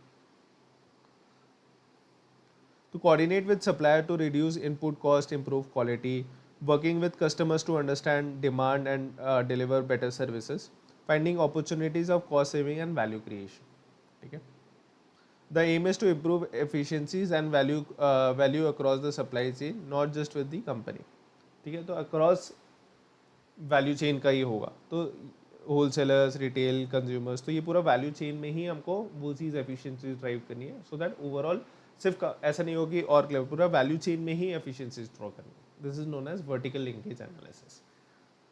ठीक है, I hope this is clear. ठीक है, अब इसके बाद आते हैं कि strategic information needed for VC। जब आप वैल्यू चेन एनालिसिस कर रहे हो तो आपको कुछ चीज़ें होंगी कि जो आपको एक्सटर्नली भी पता करनी रहेगी बिफोर यू इम्प्लीमेंट, कि आपको एक फ्रेमवर्क जो है, स्ट्रैटेजिक फ्रेमवर्क जो आपका रहेगा, जो कि VC के लिए लगेगा, उसके लिए आपको एक्सटर्नल चीज़ों का भी एनालिसिस करना पड़ेगा। एक्सटर्नल चीज़ें क्या एनालिसिस करना पड़ेगा, आपको इंडस्ट्री के बारे में रिसर्च करना पड़ेगा कि इंडस्ट्री जो आपकी है वो इंडस्ट्री कैसी है। फिर आपको ये देखना पड़ेगा कि आपके क्या कोर कॉम्पिटेंसीज हैं। फिर थर्ड थिंग है सेगमेंट एनालिसिस, कि सेगमेंट एनालिसिस कि आपका कंज्यूमर क्या चाहता है, आपका कंज्यूमर आपसे प्रीमियम प्रोडक्ट चाहता है या आपका कंज्यूमर आपका वैल्यू सेंसिटिव है, कॉस्ट सेंसिटिव है, तो आपको कम से कम कॉस्ट में बेटर से बेटर प्रोडक्ट चाहिए। तो ये सारे सेगमेंट्स आपको एनालिसिस करने पड़ेंगे, तभी आप वैल्यू चेन में इंप्रूवमेंट ला पाओगे। ठीक है, वैल्यू चेन में इंप्रूवमेंट तभी आप, क्योंकि क्या होगा, आपको पता रहेगा कि कस्टमर को क्या चाहिए, कौन सा कस्टमर है मेरा। अब कस्टमर को चाहिए कि मान लो ऑनलाइन क्लासेस में कस्टमर को चाहिए लाइव क्लासेस डाउट सॉल्व, आप कितना भी रिकॉर्डेड कर लो तो वो आपको सॉल्व नहीं करेगा, क्योंकि कस्टमर को चाहिए ही, जो आपके स्टूडेंट है, कस्टमर है, उनको लाइव क्लासेस चाहिए। तो वैसा है कि आपको वो एनालाइज करना पड़ेगा। ठीक है, सेकेंड इसके कोर कॉम्पिटेंसीज की आपका कहाँ पे एज है, and industry structure. Industry structure इसको थोड़ा डिटेल में पढ़ते हैं। ठीक है, industry structure analysis, it involves understanding of overall environment and structure of the industry which the company operates. ठीक है, how profitable is the industry, कि कितना प्रॉफिट कमा रहे हैं, कि इज इट प्रॉफिटेबल और इज इट लॉस मेकिंग। जैसे एयरलाइन है, एयरलाइन में क्या होगा, आपको सोचना पड़ेगा 2 बार, बिकॉज क्या होगा, क्योंकि बहुत लॉस मेकिंग कंपनीज है, इंडस्ट्री है, वहाँ पे सिर्फ एक ही कंपनी है इंडिगो जो प्रॉफिट बना रही है, बाकी कोई भी नहीं बना रहा है। ठीक है, व्हाट लेवल ऑफ कंपटीशन, कितने आपके कॉम्पिटिटर्स है, कितने स्ट्रॉन्ग आपके कॉम्पिटिटर्स है। ठीक है, how easy is for new company, तो आपके कितना इजी है कि आपके सिमिलर compete कर पाए इसमें, इजी एंट्री है, कोई एंट्री बैरियर नहीं है। Do customer have a lot of power, so that अगर कस्टमर के पास बहुत पावर है तो वो क्या करेगा, वो इन्फ्लुएंस करेगा। आपके बहुत कम कस्टमर्स होंगे तो उसमें क्या होगा, वो काफ़ी इन्फ्लुएंस करेगा आपको प्राइजेस के लिए। Do suppliers have a lot of control, तो आपका कस्टमर के पास कंट्रोल कितना है, सप्लायर के पास कंट्रोल कितना है, कॉम्पिटिटर्स कैसे हैं, कितने स्ट्रॉन्ग है, कितना इजी एंट्री है, तो ये सब आप क्या करते हो, इंडस्ट्री एनालिसिस का पार्ट हो जाता है। ठीक है, अब आते हैं कोर कॉम्पिटेंसीज में। कोर कॉम्पिटेंसीज में आपको ये देखना पड़ेगा कि आप कौन सा ऐसा सर्विस या प्रोडक्ट दे रहे हो एंड वो इतना क्या एफिशिएंट है या कितना वैल्यू एडिंग है जो कोई और नहीं कर पा रहा है, आपकी क्या कोर कॉम्पिटेंसीज हो। तो क्या होता है, इसमें एम्प्लॉयज़ भी हो सकते हैं, स्टाफ भी हो सकते हैं, बट कैसे, जैसे मैनेजमेंट कंसल्टिंग टीम्स होती है, तो मैनेजमेंट कंसल्टिंग टीम्स की स्ट्रेंथ जो होती है वो उनके एम्प्लॉयज़ होते हैं। ठीक है, तो आपके एम्प्लॉयज़ अच्छे हैं या आपका टेक अच्छा होगा कि आपका जो एप्लीकेशन है वो बहुत अच्छा है कि कोई कम्पीट नहीं कर पा रहा, हो सकता है आपका कस्टमर एक्सपीरियंस काफ़ी अच्छा हो। ठीक है, तो आपको ये देखना पड़ेगा कि आपकी कोर कॉम्पिटेंसीज कहाँ से आ रही है, ठीक है, which is identifying the internal strengths and unique capabilities that gives a company to a competitive edge, ठीक है. This may include specialized skills, knowledge, ठीक है, strong brand reputation, कि आप ब्रांड का रेपुटेशन स्टारबक्स वगैरह हो गया कि ब्रांड वैल्यू इतना ही है कि लोग प्रीमियम पे करना चाह रहे हैं, वो आपका एक कोर कॉम्पिटेंसी होगा कि ब्रांडिंग है, मार्केटिंग इतना अच्छा है कि लोग आके ले रहे हैं वो प्रोडक्ट को, ठीक है. ऑपरेशंस अच्छा है, सुपीरियर टेक्नोलॉजी है, कस्टमर सर्विस अच्छा. Knowing your strengths allows the companies to focus on the activities that provide long-term benefit and value adding. ठीक है. A technology company may have strong R&D capabilities, allowing it to launch innovative products regularly. This has become company's core competence. तो अलग अलग होती है, किसी की marketing भी कोर कॉम्पिटेंसीज होती है, जैसे बोट है, बोट काफ़ी अच्छी प्रोडक्ट भी रखता है बट मार्केटिंग भी उतनी अच्छी करता है, तो मार्केटिंग में उनकी कोर कॉम्पिटेंसीज होता है, तो उनका focus on marketing is also very highly focused होता है, ठीक है. और ये होता है कि टेक्नोलॉजिकल कंपनी है, ऐप बेस्ड कंपनी है, तो ऐप बेस्ड कंपनी को कंटिन्यूअली क्या करना पड़ेगा, रिसर्च करना पड़ेगा, रिसर्च कर R&D करना पड़ेगा कि नया क्या प्रोडक्ट लॉन्च कर सकते हैं, नया कैसा एफिशिएंटली कर सकते हैं, क्या बेटर कर सकते हैं. अगर जोमेटो को देख लो, तो जोमेटो कहाँ रुकता है, वो हर एक महीने 2 महीने कुछ महीने बाद एक नया फीचर लॉन्च कर देगा, भले ही वो चले नहीं चले, that's a separate, customer accept नहीं, बट वो नई चीज़ें लाते रहता है कि कौन सा चले जाए कौन सा चल जाए आपको पता नहीं, ठीक है. ठीक है, फिर आता है सेगमेंट एनालिसिस. सेगमेंट एनालिसिस क्या बोलता है कि आपको पता होना चाहिए आपके कस्टमर्स कौन है, आपके कस्टमर्स चाहते क्या है, आपके कस्टमर्स कहाँ पे लोकेटेड है, तो इससे क्या होगा, आपका डिसीजन मेकिंग बहुत इफेक्ट करेगा, ठीक है. आपके कस्टमर्स को क्या होगा, टियर 2 टियर 3 सिटीज़ में है, तो आपको क्या होगा, आपको अफोर्डेबल प्राइसिंग रेंज में चीज़ें देनी पड़ेंगी, ठीक है. राइट सेट ऑफ कस्टमर्स क्या है, आपका कॉलेज स्टूडेंट्स कस्टमर है, आपका प्रोफेशनल कस्टमर है. मान लो आप प्रीमियम क्लोथिंग ब्रांड बना रहे हो, तो वो किसके लिए होगा, मोस्टली प्रोफेशनल होगा, ठीक है. एंड अगर आप अफोर्डेबल क्लोथिंग ब्रांड बना रहे हो तो वो मोस्टली क्या होगा, कॉलेज से, तो आपको क्या होगा, ट्रेंडिंग बनाना पड़ेगा, तो आपको राइट सेट ऑफ कंज्यूमर समझने पड़ेंगे कि कौन सा कंज्यूमर आपके लिए, ठीक है. तो इसमें क्या होता है, सेगमेंट एनालिसिस, ठीक है. तो dividing market into different customer groups, ठीक है, सेगमेंट्स, ठीक है, उनके प्रेफरेंसेस, बिहेवियर्स, डेमोग्राफिक्स, सब चीज़ एनालाइज करते हैं, ठीक है. इसमें क्या हेल्प होता है कि टारगेट राइट कस्टमर्स क्या होता है, ठीक है, फिर राइट वैल्यू प्रपोजिशन है, ठीक. तो आप क्या करोगे, अगर कॉलेज स्टूडेंट्स है तो आप बोलोगे कि यार अफोर्डेबल क्लोथिंग है, अगर आप प्रोफेशनल को बेच रहे हो आप बोलोगे यार प्रीमियम है, तो that helps right value preposition जो आप देना चाह रहे हो, कम्युनिकेट करना चाह रहे हो कंज्यूमर को, वो आप सही से कर पाओ. Avoid wasting resources on wrong markets, ठीक है, जो आपका मार्केट है ही नहीं, ठीक है. आप प्रोफेशनल मार्केट्स में जाके, जहाँ पे प्रोफेशनल है, लिंक्डइन वगैरह में जाके अगर आप एडवर्टाइजमेंट मार्केटिंग कर रहे हो तो नहीं है, क्योंकि अपने स्टूडेंट्स के लिए बनाया, आपको ये देखना पड़ेगा कि स्टूडेंट्स कहाँ पे, ठीक है, वहाँ पे आपको करना पड़ेगा. स्टूडेंट्स इंस्टाग्राम में, यूट्यूब में, तो आपको यहाँ पे स्पेंड करना है, ठीक है. आप होर्डिंग वगैरह में स्पेंड करोगे, ट्रेडिशनल चीज़ों में, न्यूज़पेपर में स्पेंड करोगे, तो नहीं है, बिकॉज कॉलेज स्टूडेंट्स आज के दिन में कोई न्यूज़पेपर नहीं पढ़ रहा है. तो ये हेल्प करता है कि आपका कौन सा मार्केटिंग चैनल होता है, नेसेसरी स्पेंड्स भी नहीं करो, तो that also helps segment analysis, ठीक है. अब इसके बाद हम लोग आते हैं कुछ बिजनेस मॉडल्स पढ़ेंगे, ठीक है.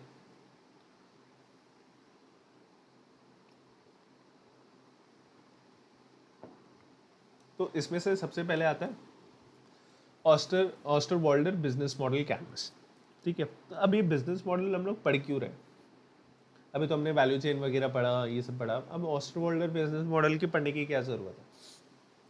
तो इसमें क्या होता है, ये भी ना वैल्यू चेन एनालिसिस की तरह ही आपके बिजनेसेस को ब्रेक करता है. जब भी आप बिजनेसेस को मल्टीपल ब्रेक करते होते हो, मल्टीपल एक्टिविटीज़, मल्टीपल चीज़ों में ब्रेक करते हो, तो आपका फोकस बढ़ जाता है कि कौन सा एक्टिविटीज़ जो है आप सही डायरेक्शन में जा रहे हो, कौन सा एक्टिविटीज़ है जहाँ पे आपको इम्प्रूव करके वैल्यू ऐड होगा, कौन सा एक्टिविटीज़ को आपको कम करना है. तो इसलिए हम लोग ये पढ़ रहे हैं, ऑस्टरवाल्डर बिजनेस मॉडल. अब वैल्यू चेन एनालिसिस में भी क्या कर रहे थे, एक्टिविटीज़ को ब्रेक कर रहे थे, फिर उसमें एफिशिएंसीज ढूंढ रहे थे. तो वैसे ही एक और आपका बिजनेस मॉडल है जहाँ पे आप एक्टिविटी को फिर से ब्रेक करोगे एंड देखोगे कि कहाँ पे आपका इंप्रूवमेंट है. तो इसमें क्या होता है, इसमें बेसिकली नौ नौ पार्ट्स है, 9 पार्ट्स में से 4 पार्ट्स, एक होता है वैल्यू प्रोपोजिशन, ठीक है, वो कॉमन हो जाता है.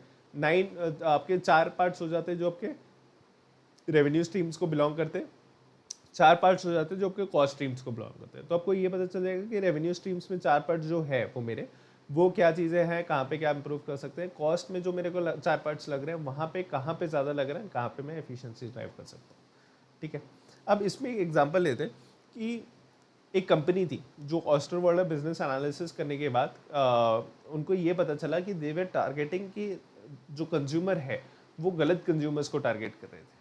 ठीक है, वो सही कंज्यूमर्स को टारगेट कर रहे थे, बट एक सेगमेंट था जो वो उनका बिजनेस, उनका टारगेट कंज्यूमर भी नहीं था, बट हम उनको टारगेट कर रहे थे। वो कब पता चला? जब उन्होंने ब्रेक किया कि उनका एक कस्टमर सेगमेंट कौन होना चाहिए एंड एक्चुअल में कौन है।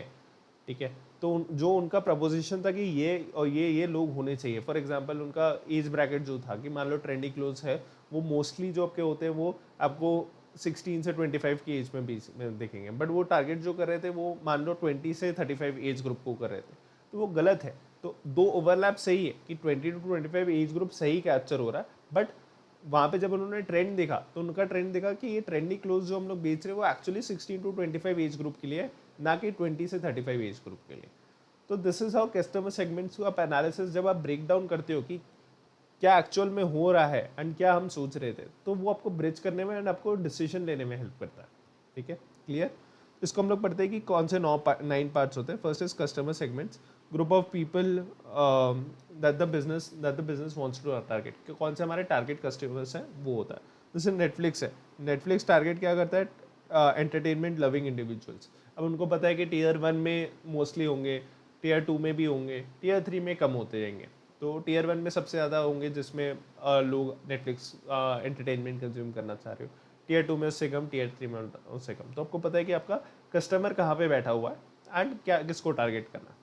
वैल्यू प्रोपोजिशन, कि आप क्या एडवोकेट करना चाहते हो, कि क्या क्या कम्युनिकेट करना चाहते हो कंज्यूमर्स को कि यार ये हमारे पास बेस्ट है। तो एप्पल जैसे कम्युनिकेट करता है कि उनका डिज़ाइन एक्सपीरियंस आप प्रीमियम फील करवाता है, तो that is known as value proposition.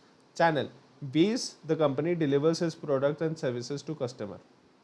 ठीक है, अब क्या हो सकता है इसमें? मान लो अगर आप क्या कर रहे थे, पहले कंपनीज जो हो रहे थे ऑनलाइन बेच रहे थे, जैसे शाओमी है, शाओमी पहले क्या कर रहा था? सिर्फ ऑनलाइन बेच रहा था। वन प्लस क्या कर रहा था? सिर्फ ऑनलाइन बेच रहा था। बट उनको पता चला कि यार बहुत बड़ा मार्केट जो है वो ऑफलाइन में भी बैठा हुआ है, कि जो ऑफलाइन में शॉप जाके प्रोडक्ट बाय कर रहा है, तो हमारे शॉप्स में भी प्रोडक्ट होने पड़ेंगे इन ऑर्डर टू कस्टमर तक पहुंचने के लिए। बिकॉज इंडियन में ऐसा है कि सब ऑनलाइन नहीं बाय करें, कुछ लोग ऑफलाइन जाके भी बाय करते हैं। तो this is how you do an channel का प्रोपोजिशन, कि आप जब चैनल में देख रहे हो कि यार ऑफलाइन मार्केट नहीं है, तो जो हम कैप्चर नहीं कर पा रहे, तो आप क्या करोगे? अपना स्ट्रैटेजी चेंज करोगे कि ऑफलाइन में कैसे एंटर करें एंड ऑफलाइन को कैसे क्रैक करें। कस्टमर रिलेशनशिप्स, ठीक है, तो interact and build relationship with customer. ठीक है, app based support, real time order tracking, जो भी आपको कस्टमर को चाहिए सपोर्ट के लिए, कि यार मेरे को ट्रैक करना है कि कब कितने देर में पहुंच रहा है, कहाँ पे है, तो वो सारी चीज़ें आप दे दो। ठीक है, और फिर सेकंड है कि ऐप बेस्ड सपोर्ट दे दो, कि कस्टमर सर्विस वगैरह दे दो। तो these are known as customer. Then revenue streams, revenue streams में को ये एनालाइज करना पड़ेगा कि आपके प्रॉफिट्स कहाँ कहाँ से आ सकते हैं। मान लो स्पॉटिफाई जब ऐप बनाया तब उन्होंने बोला कि यार हम लोग बोलेंगे लोगों को पैसे दो और गाने सुनो, बट क्या सब ले रहे थे? नहीं ले रहे थे। तो देयर पीपल जो नहीं ले रहे थे और गाने सुन रहे थे, तो उनको उनसे कैसे रेवेन्यू ले? उनसे रेवेन्यू लेने के लिए क्या किया? उनको ऐड सुनाते जाओ। अब ऐड इतना सुनाते जाओ, इतना सुनाते जाओ। पहले क्या ऐड सुना रहे थे, अब उसमें भी लोग पैसे नहीं दे रहे थे, तो उसमें क्या उनको रेवेन्यू तो जनरेट हो रहा है बट कम हो रहा है। तो वो क्या किया? फीचर्स ब्लॉक कर दिए कि यार ये फीचर्स आपको सिर्फ प्रीमियम में मिलेंगे। तो क्या होगा? लोग या तो ऐड सुनेंगे, एक कम फीचर्स के साथ ऑपरेट करेंगे, या तो फिर वो मूव कर जाएंगे प्रीमियम में। ठीक है, तो ये हो जाता है आपका रेवेन्यू स्ट्रीम्स। ठीक है, देन की रिसोर्सेस, आपका critical assets of the business needs to function. ठीक है, तो टेस्ला के लिए relies on giga factories, battery technology, skilled engineers. तो टेस्ला के आपको पता होना चाहिए आपकी की एसेट्स क्या है, तो इनके गीगा फैक्ट्रीज है, बहुत बड़ा फैक्ट्री है आपका टेस्ला का। तो टेस्ला का इतना बड़ा फैक्ट्री है, that is there core strength. ठीक है, तो उनका जो बैटरी है, बैटरी जो इनोवेशन उन्होंने बैटरी में किया, बैटरी टेक लाया, दैट इज देयर कोस्ट है। तो आपको ये पता होना चाहिए आपका की रिसोर्स क्या है। ठीक है, सॉरी,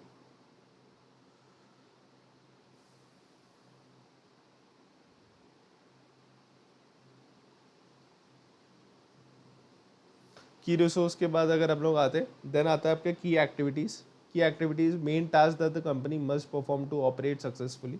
जैसे फॉर एग्जांपल फ्लिपकार्ट के लिए order processing, tech development, logistics. तो उनके लिए ऑर्डर प्रोसेस करना, लॉजिस्टिक करना, कि एक जगह से दूसरी जगह डिलीवर करना, ये इनका की एक्टिविटी है। तो आपका की एक्टिविटी आपको पता होना चाहिए कि आपका की एक्टिविटी क्या है एंड उसमें क्या स्कोप ऑफ इम्प्रूवमेंट है। देन इज की पार्टनरशिप्स, तो external party suppliers that may help the business. इसका बहुत बढ़िया एग्जांपल्स है जो भी आपके एग्रीगेटर्स हैं सच एज ओला, उबर, रैपिडो। अब ये क्या करते हैं, ये डिलीवरी पार्टनर्स मतलब ये आपके ड्राइवर्स के साथ पार्टनरशिप करते हैं। तो ड्राइवर्स के साथ पार्टनरशिप करते हैं तो उनके साथ एक रिलेशन मेंटेन करके रखना पड़ेगा। पार्टनरशिप्स हैं तो बीट रेवेन्यू शेयरिंग, बीट उनके क्या प्रॉब्लम्स है वो भी आपको सॉल्व करने पड़ेंगे, ठीक है। तो Uber partners with drivers and payment gateways providers, तो उनके साथ पार्टनरशिप करते हैं, रिलेशन मेंटेन करना पड़ता है, ठीक है। Cost structure, major expenses of the business, अगर बहुत ही टेक ड्रिवन है, एप्लीकेशन ड्रिवन है, तो आपका टेक कॉस्ट होगा जो वो बहुत हाई होगा। तो आपको पता होना चाहिए कि आपके कौन से कॉस्ट है जो बहुत हाई रहने वाले, वहाँ पे आपको स्पेंड करना चाहिए, कहाँ पे नहीं करना चाहिए, ठीक है। तो ये आपका कवर हो जाता है Osterwalder business model. This is also important, exams में पूछे गए हैं, ठीक है।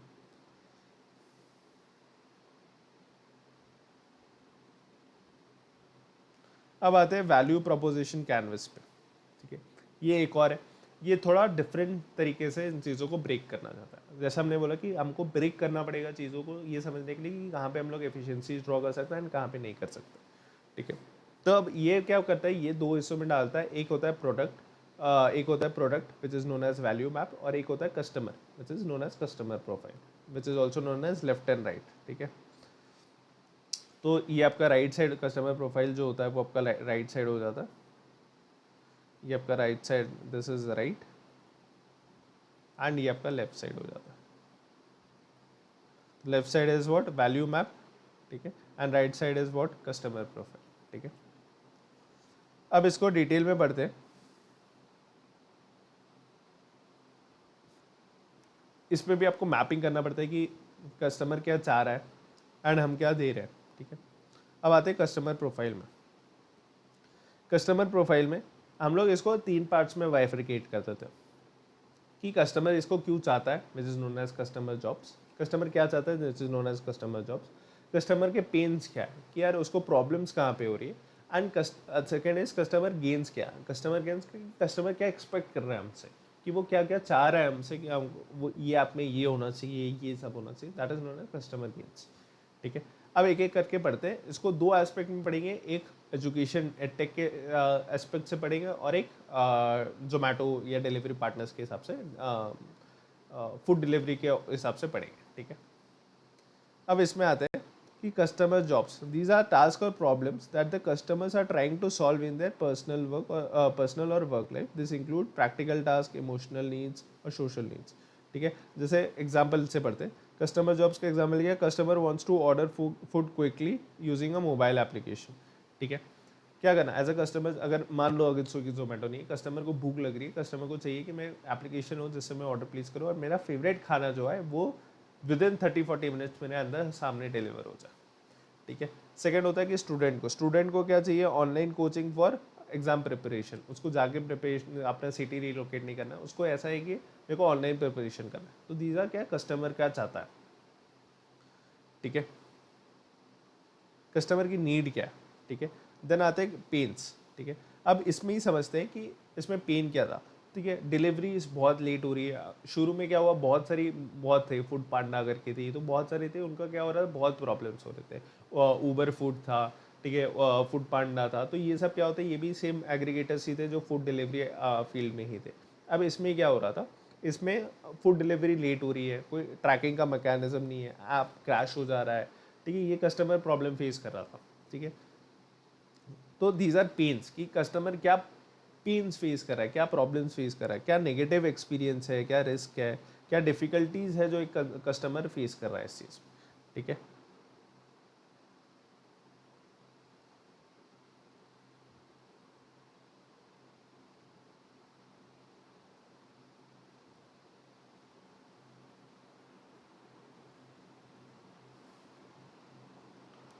अब आते हैं गेन्स में। गेन्स में हम क्या देख रहे हैं, गेन्स में हम देखेंगे कि क्या बेनिफिट या पॉजिटिव आउटकम्स है फ्रॉम कस्टमर एक्सपेक्ट्स और ऐसा, कि कस्टमर क्या एक्सपेक्ट कर रहा है, ठीक है। फर्स्ट में क्या होता है, जो हम लोग जो जॉब देख रहे हैं, दीज आर कस्टमर जॉब जो होता है वो कौन से प्रॉब्लम्स हैं जो हम सॉल्व करना चाह रहे हैं, प्रॉब्लम्स। तो जॉब्स इज कौन सा प्रॉब्लम हम सॉल्व करना चाह रहे हैं, पेन्स इज क्या डिफिकल्टीज वो फेस कर रहे हैं, एंड गेन्स इज का कस्टमर क्या एक्सपेक्ट कर रहा है। तो इसमें क्या एक्सपेक्ट कर रहा है कि कस्टमर हमसे एक्सपेक्ट कर रहा है कि फूड डिलीवरी में क्या दो हमको, रियल टाइम ट्रैकिंग दो, ताकि ये डिले जो हो रहा है हमको पता चले कि हम कॉन्स्टेंटली दिखते रहते हैं। आज के दिन में जोमेटो में भी अगर हम लोग ऑर्डर प्लेस कर ले, हम ये देखते हैं कि डिलीवरी पार्टनर्स कहाँ पहुँचा, कब वो रेस्टोरेंट पहुँचा, कब उसने पिकअप किया, कब वो ऑन द वे है, वो कितना दूर है। तो हम पहले से ही प्रिपेयर होते रहते हैं, ट्रैक करते रहते हैं। तो वो ट्रैकिंग चाहिए था कंज्यूमर को। तो दैट इज उन्होंने कि कस्टमर क्या एक्सपेक्ट करा था। सॉल्व हम क्या कर रहे थे, सॉल्व हम फूड डिलीवरी कर रहे थे कि खाना घर कैसे पहुँचा है। बट क्या हुआ, कंज्यूमर जो है सिर्फ ये नहीं कि खाना घर आ जाए, कंज्यूमर को ये भी चाहिए। तो क्या एक्सपेक्ट करें, गेन्स क्या एक्सपेक्ट करें कि हमको रियल टाइम ट्रैकिंग भी दो। पेन्स क्या हो रहा है, ऐप क्रैश हो जा रहा है, ठीक है। तो दीज आर एक कस्टमर प्रोफाइलिंग हो गया कि कस्टमर के साइड में क्या क्या चल रहा है, ठीक है। अब हम लोग क्या करते हैं, अब हम लोग सेम देखेंगे वैल्यू मैप में। तो ये हमने क्या देख लिया, ये हमने ये देख लिया, गेन्स देख लिया, ठीक है, पेन देख लिया, कस्टमर जॉब देख लिया, ठीक है। दिस इज क्या प्रॉब्लम सॉल्व कर रहे हैं, ठीक है। पेन्स इज क्या डिफिकल्टीज उनको आ रही है, गेन्स इज कस्टमर क्या एक्सपेक्ट कर रहा है, ठीक है। ये हो गया, ये हमने कस्टमर प्रोफाइल क्या हो गया कंप्लीट कर लिया। अब हम लोग देखेंगे value map which is known as the left side. Value map में क्या देख रहे हैं,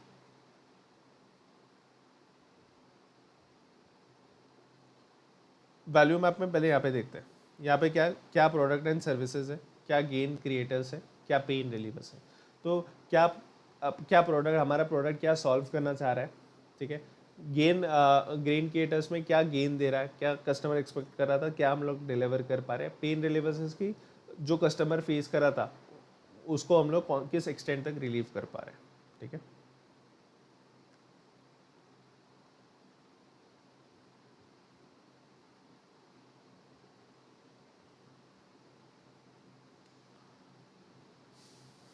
तो इसको भी हम लोग इसके थ्रू ही पढ़ेंगे, ठीक है। Which is product and services, product food delivery app with multiple restaurant options. तो उसको फूड डिलीवरी प्रॉब्लम क्या था, फूड डिलीवरी था। फूड डिलीवरी को आप कैसे सॉल्व करे हो, आप सॉल्व ऐसे करे हो कि आपको उसको सारे ऑप्शंस दे देगा, जो भी उसके फेवरेट रेस्टोरेंट से सारे ऐप में लिस्टेड है, वो कहीं से भी ऑर्डर करेगा, खाना उसके घर पे डिलीवर हो जाएगा, ठीक है। List of all the product and services you offer that are meant to solve the customer problem. Customer problem का फूड डिलीवरी था, सॉल्व ये है कि हमने सारे रेस्टोरेंट सेलेक्ट कर दिए जो भी हमारे शहर में थे, ठीक है। पेन रिलीवर्स कि कस्टमर को कहाँ पे डिफिकल्टी हो रही थी एंड अब उसको कैसे सॉल्व करता। तो these are the ways your product reduces और removes the problem difficulties faced by the customer, ठीक है। कस्टमर क्या हो रहा था, ऐप क्रैश हो रहा था। ऐप क्रैश के लिए क्या होगा, आप बेटर क्या कर सकते हो ऐप क्रैश के लिए कि ऐप डेवलप कर दो, सर्वर्स बिल्ड कर दो जिससे आपका ऐप क्रैश कम हो, ठीक है। फिर क्या होगा कि अपडेट्स नहीं मिल रहे थे, अपडेट्स नहीं मिल रहे थे तो आप क्या कर रहोगे, आप रियल टाइम जीपीएस ट्रैकिंग दे दो और रियल टाइम अपडेट्स भेजते रहो कि आपका ऑर्डर कहाँ है, क्या पहुँचा, क्या स्टेटस है, कब तक पहुँचेगा, कितना डिले है, सब चीज़ें, ठीक है। Gain creators is how your product adds value and creates benefit to the customer. सिर्फ सॉल्व नहीं करा, ये आपका क्या ऐसा आप दे रहे हो एडिशनल जो आपका कस्टमर को वैल्यू एडिंग हो रहा है। सिर्फ उसकी प्रॉब्लम सॉल्व करना नहीं, एजेंडा नहीं, ये भी है कि आप और क्या वैल्यू ऐड कर रहे हो, ठीक है। तो आप क्या कर रहे हो, ऑफर्स एंड रिवॉर्ड्स दे रहे हो, डिस्काउंट्स कूपन दे रहे हो, तो कस्टमर क्या हो रहा है, वो खुश हो जा रहा है। तो ये अब एडिशनल चीज़ें कर रहे हो कि ग्रेन क्रिएट हो, ठीक है। तो दिस इज नोन एज क्या आपका वैल्यू प्रोपोजिशन, ठीक है। वैल्यू प्रोपोजिशन में भी हमने देख लिया, यहाँ पे क्या हो गया, प्रोडक्ट सर्विसेज, आप प्रॉब्लम को कैसे सॉल्व कर रहे हो, ठीक है। पेन रिलीवर्स है, जो डिफ़िकल्टीज़ है उनको कैसे सॉल्व कर रहे हो, ठीक है, ये सॉल्व कर रहे हो। एंड देन गेन क्रिएटर्स, आप एडिशनल क्या दे रहे हो जिससे कस्टमर और भी खुश हो रहा है, ठीक है।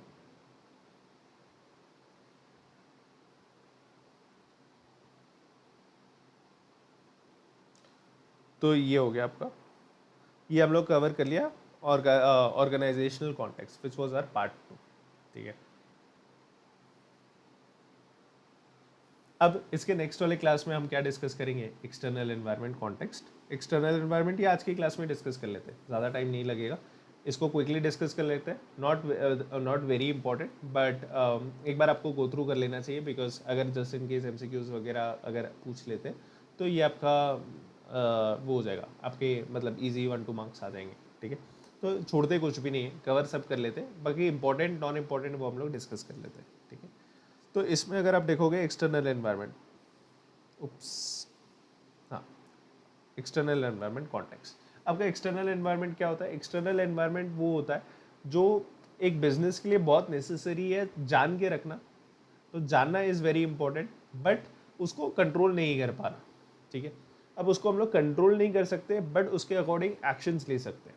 फॉर एग्जाम्पल, आज एक नॉर्मल लेमैन क्या आप बारिश कंट्रोल कर सकते हो? नहीं। आप क्या कंट्रोल कर सकते हो कि मैं एक्शन ले लूँ कि मैं रेनकोट पहन के चले जाऊँ, या मैं क्या एक्शन लूँ, या मैं एक्शन लूँ कि मैं अम्ब्रेला लेके निकल जाऊँ। तो दीज आर एक्सटर्नल है। तो एक्सटर्नल क्या चीज़ें होती है जो आपके कंट्रोल में नहीं होती है, बट आप एक्शन अकॉर्डिंगली ले लो सो दैट आप अपने आप को सेफ गार्ड कर सकते हो, ठीक है। तो external environment includes all the factors that are outside the control of the organization but still affects its performance and decisions, ठीक है। इसमें there are two parts, remote environment and industry operated environment। remote environment is nothing, just आपका external environment। इसको remote क्यों term करके क्या? remote is मतलब क्या होता है? बहुत डिस्टेंस होता है। रिमोट क्या बोलते हैं? This is a very remote location, बहुत डिस्टेंस लोकेशन है कि ज़्यादा कंट्रोलेबल नहीं है, बहुत रिमोट दूर है। तो कोई चीज़ दूर होती है तो हम क्या क्या करते हैं, उसका उतना ही कंट्रोल हमारा उतना ही कम कंट्रोल होता है। तो that is why it is known as remote. तो ये होता है रिमोट एनवायरनमेंट जो एग्जिस्ट करता है बट हमारा कंट्रोल नहीं है उस चीज़ पे। और एक होता है इंडस्ट्री ऑपरेटेड, जो हम इंडस्ट्रीज़ में है, उसका अलग से चीज़ें फंक्शन कर रही होगी, करेक्ट। उसका ज़रूरी नहीं है, क्रॉस इंडस्ट्रीज बिहेवियर अलग रहता है, कंज्यूमर का पैटर्न कुछ नहीं बदला, बट कंज्यूमर का पैटर्न इंडस्ट्री टू इंडस्ट्री भी चेंज होता रहता है। तो this is known as industry, कि आपको एक होता है कि ओवरऑल क्या आपका चल रहा है और आपका इंडस्ट्री स्पेसिफिक क्या चल रहा है। आपको दोनों एनवायरनमेंट जो आपके एक्सटर्नल एनवायरनमेंट है उसको आपको देख के रखना पड़ेगा। अब हम डिस्कस करने वाले हैं एक्सटर्नल एनवायरनमेंट, ठीक है। अब इंपॉर्टेंस क्या है? इंपॉर्टेंस कुछ नहीं, आपको सर्वाइव एंड सक्सीड करने के लिए इंपॉर्टेंट होता है। एक्सटर्नल एनवायरनमेंट कॉन्स्टेंटली चेंज होता है, तो आपको क्या होता है, अपना स्ट्रैटेजीज उस हिसाब से चेंज करने पड़ेंगे कि आपका उस चीज़ से अलाइन हो पाए, ठीक है। Respond and adapt to those changes. Understanding the business environment is essential for making effective strategies। आपके effective strategy, because क्या होगा, आप अगर strategy चेंज नहीं करोगे तो वो आपके ineffective हो जाएंगे। आप चेंज करते रहोगे कि एक्सटर्नल एनवायरनमेंट को अडाप्ट करते रहोगे तो आपकी स्ट्रैटेजीज भी काफ़ी इफेक्टिव रहेगी, ठीक है। अब हम लोग पढ़ेंगे थोड़ा कि रिमोट एनवायरनमेंट में क्या क्या कवर होता है, ठीक है। रिमोट एनवायरनमेंट में this is known as STEPLE, ठीक है। पहले पेस्टल था, अब वो स्टेपल हो गया। स्टेपल में इसमें कुछ नहीं है, बस एक एडिशनल ई ऐड हो गया, ठीक है, विच इज एथिक्स, तो एथिकल। तो इसके वजह से क्या हो गया, हमने एक इसको वर्ड को बेटर करने के लिए it has change to from PESTLE से चेंज हो गया स्टेपल, ठीक है। एक एक पढ़ेंगे। तो स्टेपल में सबसे पहले आता है एस, ठीक है। अब एनवायरनमेंट में क्या करोगे, मान लो आप फैशन इंडस्ट्री में हो। फैशन इंडस्ट्री में आपको बहुत टॉप नॉच रहना पड़ता है कि करंट क्या ट्रेंड चल रहा है, ठीक है। करंट क्या ट्रेंड चल रहा है, कंज्यूमर क्या हो रहा है जेनजीज में, जैसे जेनजीज है मिलेनियल में, तो उन लोग क्या अडॉप्ट कर रहे हैं, क्या नया चेंज आ रहा है कपड़ों में, क्या फैशन आ रहा है, चेक टी शर्ट्स में आ जा रहा है, सॉलिड्स में आ जा रहा है, पोलो में आ जा रहा है, देन हो सकता है कभी रिप जीन्स में चले जा रहे हो, कभी कभी नैरो जीन्स का आता है, कभी फ्लेयर जीन्स का आता है। तो बहुत चेंजेस होते रहते हैं कंज्यूमर ट्रेंड्स में। तो आपको ये देखना पड़ेगा, सोशल देखना पड़ेगा। तो उनके लिए सोशल बहुत इंपॉर्टेंट, एनवायरनमेंट में सोशल बहुत इंपॉर्टेंट एस्पेक्ट हो जाता है, which is changes in population, lifestyle में क्या चेंजेस हो रहा है, कल्चर में, that can affect consumer needs and business demands, ठीक है। सेकंड आते हैं टेक्नोलॉजिकल में, क्या इन्वेंशंस हो रहे, टेक्नोलॉजी हो रहे। तो फॉर एग्जांपल जैसे आप ऑटोमोबाइल इंडस्ट्री में, ऑटोमोबाइल इंडस्ट्री में आप अगर हो तो आपको क्या होगा, अभी जैसे आपको पता चल रहा है कि technology shifting from fuel driven cars to EV driven cars. तो आप क्या करोगे, आप अपना टेक्नोलॉजी का, आपको पता है कि चलो टेक्नोलॉजी में ये चेंज आ रहा है, तो अब टेक्नोलॉजी में ये चेंज हो रहा है तो आपको भी अडेप्ट करना पड़ेगा उसको, एंड आपको भी इनकॉर्पोरेट करना पड़ेगा, आपको भी ईवी प्रोडक्ट्स लॉन्च करने पड़ेंगे। This is can create opportunities और मेक करेंट प्रोडक्ट्स आउटडेटेड। तो कैन क्रिएट अपॉर्चुनिटीज़, तो अपॉर्चुनिटीज़ जैसे ईवी आया तो ये आपके लिए अपॉर्चुनिटी भी कर सकते हो। जैसे ईथर वगैरह आए ना, ईवी टेक्नोलॉजी आया, ओला आ गया आपके टू व्हीलर सेगमेंट में, ईथर आ गया, तो क्या होगा, आपके लिए अपॉर्चुनिटीज़ भी क्रिएट कर देता है, एंड अगर आप चेंज नहीं करोगे तो आपके प्रोडक्ट्स आउटडेटेड भी हो जाएंगे, ठीक है। Economic factors such as inflation,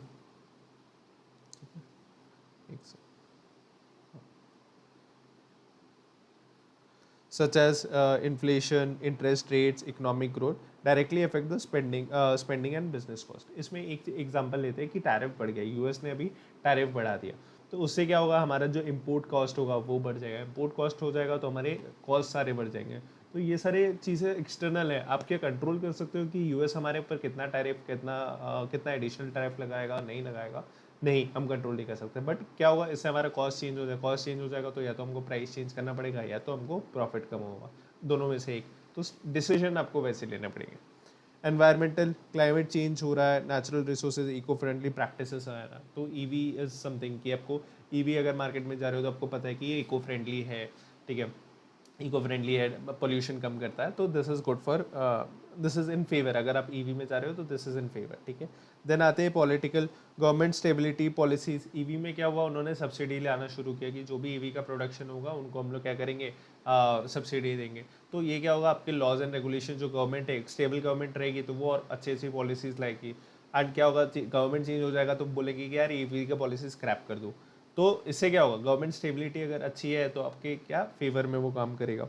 laws regulation set boundaries how business can function, ठीक है, जो भी लॉज एंड रेगुलेशंस रहेगा, जो भी कंप्लायंस रहेगा वो आपको पूरा करना है। एथिकल क्या होता है, ethical most consider moral values and expectation from a society to maintain.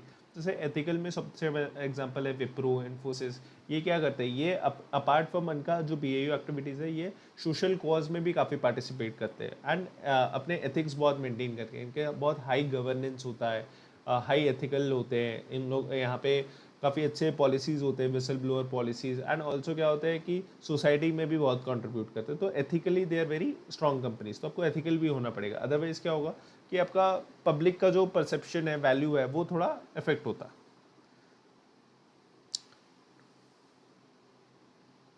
ठीक है। फिर आते हैं नेक्स्ट में, which is industry operating environment, ठीक है।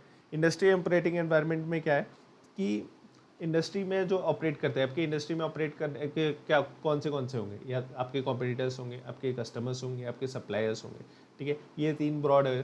तो इसमें वही कवर्ड है कि आपके कस्टमर क्या है, तो customer directly influences the demand, तो उनके प्रेफरेंसेस या परचेजिंग पावर क्या है, कि उन लोग कितना अफोर्ड कर सकते हैं, उन लोग कितना प्राइस पे करने के लिए रेडी है। जैसे कि एग्जांपल, कॉस्ट सेंसिटिव है या आपका प्रीमियम देने के लिए रेडी है, ठीक है। कॉम्पिटिटर्स कितने हैं, कि करंट एंड फ्यूचर है विजुअल्स, ठीक है, कंपटीशन कैसा है, इजी एंट्री है या नहीं, ठीक है। देन आते हैं आपके सप्लायर्स, सप्लायर्स में आपके कितने सप्लायर्स, आपके कम फ्यू सप्लायर्स होंगे तो उनके पास ज़्यादा कंट्रोल होगा, आपके बहुत सारे सप्लायर्स हो गया तो आपके पास उतना ही ऑप्शन रहेगा, उतना आपके पास पावर आ जाएगा, ठीक है। तो cost and quality of materials, कि वो कॉस्ट ऑफ जो सप्लायर रह रहे हैं, वो उनका कॉस्ट क्या चार्ज कर रहे हैं, प्रीमियम चार्ज कर रहे हैं कि कैसे चार्ज कर रहे हैं, एंड क्या डिलीवर कर रहे हैं, क्वालिटी क्या डिलीवर कर रहे हैं, ठीक है। देन आते हैं रेगुलेटरी ग्रुप्स, ठीक है, आपके यहाँ पे जो है तो उसमें क्या रेगुलेटरी ग्रुप्स आपके हैं, कौन से कंप्लायंसेस करने हैं। बहुत सारे में, जैसे आप प्रोडक्शन मैन्युफैक्चरिंग में होता है तो आपको एक्साइज कंप्लायंस वगैरह भी करना पड़ता है, तो आपके क्या वही एडिशनल है। आप सर्विस में हो तो एक्साइज का कुछ रोल नहीं है।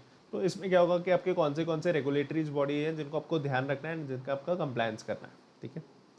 ठीक है, इंडस्ट्री लाइफ साइकिल, कि आपको ये देखना पड़ेगा कि इंडस्ट्री में 4 स्टेजेस होते हैं।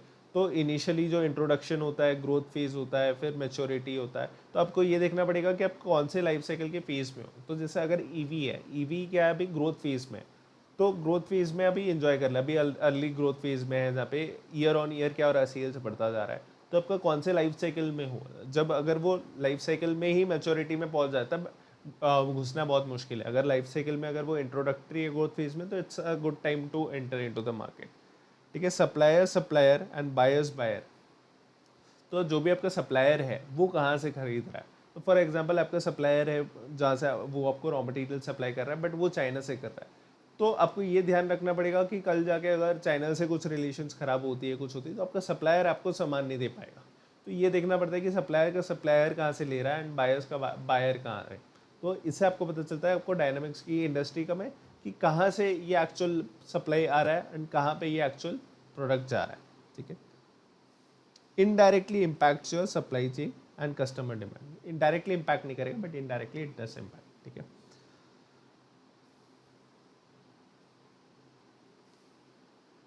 ठीक है, तो ये हमने पढ़ लिया। तो एक्सटर्नल एनवायरनमेंट में क्या है, ठीक है। अब एक्सटर्नल एनवायरनमेंट में एक एनालिसिस जो आता है, that is known as industry profitability. तो इंडस्ट्री प्रॉफिटेबिलिटी होता है, फिर देन होता है कि हमारा अंडरस्टैंडिंग कंज्यूमर्स। तो इंडस्ट्री प्रॉफिटेबिलिटी में क्या है, तो अब इंडस्ट्री प्रॉफिटेबिलिटी देखने के लिए तो एक्सटर्नल एनवायरनमेंट है, एक्सटर्नल एनवायरनमेंट में इंडस्ट्री प्रॉफिटेबिलिटी कैसे देखेंगे। अब इंडस्ट्री एनालिसिस तो कर लिया, अब इंडस्ट्री एनालिसिस के बाद आता है इंडस्ट्री प्रॉफिटेबिलिटी कैसे देखना है। इंडस्ट्री प्रॉफिटेबिलिटी देखने के लिए हमको देखना पड़ेगा पोर्टर्स 5 फोर्सेस, ठीक है। अब ये 5 फोर्सेस क्या बोलता है, ठीक है। ये ब्रॉडली अगर हम लोग देखें तो बायर्स, सप्लायर्स, ठीक है, देन आता है आपका थ्रेट ऑफ सब्स्टिट्यूट्स, ठीक है, फिर आता है थ्रेट ऑफ न्यू एंट्रेंट्स, ठीक है, एंड देन आता है राइवलरी अमंग फर्म्स, ठीक है। ये 5 चीज़ें आपको कवर करनी है, ठीक है। तो फर्स्ट आते which is bargaining powers of, तो ये 5 चीज़ें आपके मेनली प्रॉफिट डिटरमाइन करती है कि आपकी इंडस्ट्री कितनी प्रॉफिटेबल है, क्या स्कोप है। अगर ये 5 चीज़ें आप एनालाइज कर लो तो आपको पता चल जाएगा कि इस स्कोप कितना है प्रॉफिटेबिलिटी का एंड कितना आप इस इंडस्ट्री में स्कोप है, ठीक है। तो फर्स्ट थिंग इज कि बार्गेनिंग पावर्स ऑफ बायर, ठीक है। जस्ट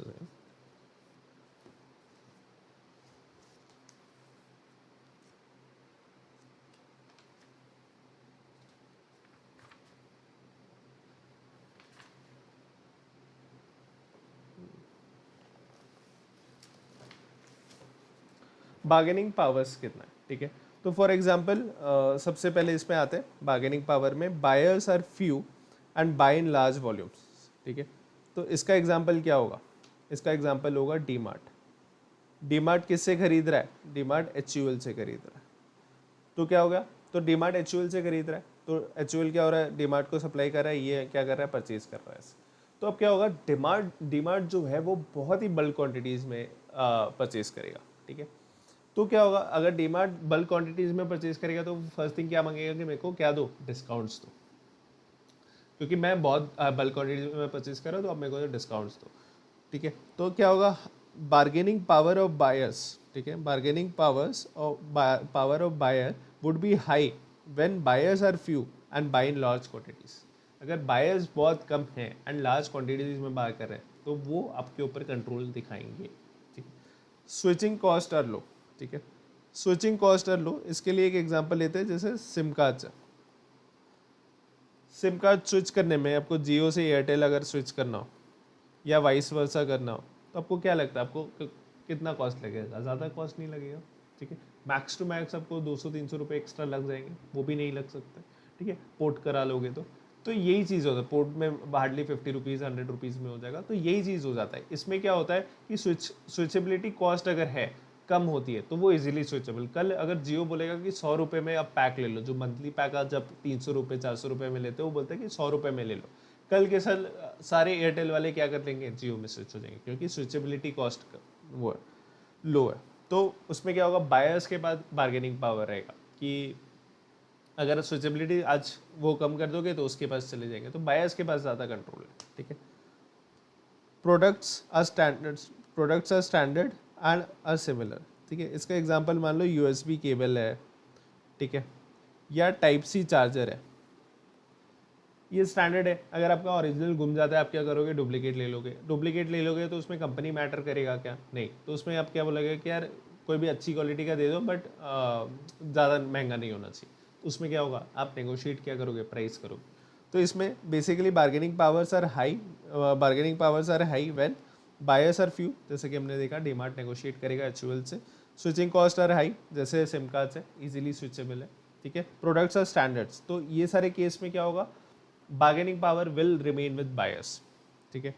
अब इसमें क्या होता है, इफेक्ट क्या होता है, इफेक्ट होगा कि आपको लोअर प्राइसेस में करेंगे which will reduce the profitability, क्योंकि सिंस बायर के पास पावर है वो आपको पुश करेगा कि यार ज़्यादा डिस्काउंट दो वरना मैं कहीं और से ले लूँगा, तो उसमें क्या करेगा, आपको कम करना पड़ेगा।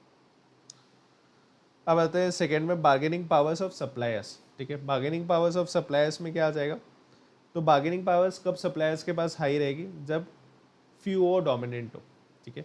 तो इसमें क्या हो जाएगा, इंटेल का प्रोसेसर जो होता है वो सब यूज़ करते हैं, करेक्ट, सारी कंपनीज सारे लैपटॉप्स में इंटेल का प्रोसेसर यूज़ होता है। अब इंटेल के अलावा प्रोसेसर्स कौन है, बहुत कम है, अभी जैसे AMD आ गया, उसके पहले और कोई नहीं था, सिर्फ इंटेल ही प्रोसेसर बना रहा था।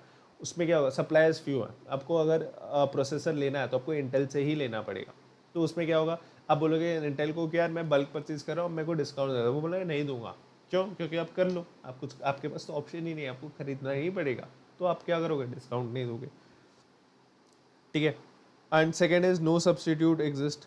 ये जनरली जो होता है वो केमिकल्स में होता है, ठीक है। तो फार्मा कंपनी में, तो फार्मा जो मेडिकल लाइन है उसमें मान लो फार्मा कंपनीज है, उसमें आपने केमिकल बना लिया which is used for drug making, ठीक है। ये यूनिक केमिकल है जिसका पेटेंटेड है आपके पास, पेटेंट है आपके पास, एंड ये कोई और किसी के पास नहीं है। तो इसमें क्या होता है, कोई सब्स्टिट्यूट नहीं है। तो आप फार्मा कंपनी हो, आप क्या कर रहे हो, ये बाई, अगर उस वो केमिकल आपको बाई करना है वो ड्रग्स बनाने के लिए, तो आपके पास नेगोशिएशन पावर रहेगा नहीं रहेगा? क्यों? क्योंकि सप्लायर के पास ही पावर है, क्योंकि उसके अलावा ये केमिकल आपको कोई सप्लाई नहीं कर सकता, तो उनके पास ही ये पावर आ जाएगी, ठीक है। देन थर्ड आते हैं suppliers product is important and unique. इसमें जनरली आपके आ जाते हैं लग्जरी कार्स, कि यार इतनी महंगी है, इतनी प्रीमियम है, रोल्स रॉय है, तो रोल्स रॉय के साथ आप बल्क परचेज भी कर दोगे तो आप कितना ही नेगोशिएट कर लोगे, नहीं कर पाओगे, बिकॉज उनका प्रोडक्ट ही लग्जरी है। तो लग्जरी प्रोडक्ट में जैसे डियोर हो गया, बड़े बड़े ब्रांड्स हो गए, वहाँ पे आप नेगोशिएट नहीं कर सकते, ठीक है, बिकॉज उनका प्रोडक्ट ही अलग है। एंड आप ऐसा नहीं कि ये इसकी जगह मैं ये खरीद लेता हूँ, आप वो चीज़ नहीं करोगे। तो इसमें क्या होता है, तो बार्गेनिंग पावर ऑफ सप्लायर्स कब हाई हो, जब सप्लायर्स कम होंगे, ठीक है, और इसके अलावा ये इनपुट के अलावा मेरे पास कोई सब्सटीट्यूट नहीं होगा, ठीक है, एंड सप्लायर्स प्रोडक्ट क्या है, कुछ यूनिक होगा, तो मेरे पास कोई ऑप्शन नहीं होगा, सप्लायर्स के पास बार्गेनिंग पावर, तो वो एक थ्रेट आ जाएगा हमारे पास, बार्गेनिंग पावर ऑफ सप्लायर्स बढ़ जाएगा, ठीक है। इफेक्ट क्या होता है, they can demand higher prices and control terms, तो वो टर्म्स कंट्रोल करेंगे क्योंकि वो बड़े हो जाते हैं, क्योंकि अगर ये सब चीज़ें हैं कि सप्लायर कम है तो वो बड़े हो गए, तो वो क्या करेंगे, वो अपना टर्म्स कंट्रोल करेंगे, वो हायर प्राइजेस देंगे, तो वो आपका हो रहा है। Threat of substitute, threat of substitute कब हाई होता है, जब आपका क्या है, ऑल्टरनेटिव जो होता है वो सिमिलर बेनिफिट दे रहा है, इजीली स्विचिंग इज इजी, ठीक। अब इसमें क्या होता है, सिमिलर बेनिफिट्स, तो बहुत लोग क्या करते हैं, कैफीन कंजम्पशन के लिए क्या लेते हैं, एनर्जी ड्रिंक होता है, तो कैफीन कंजम्पशन के लिए क्या लेते हैं, red bull, correct.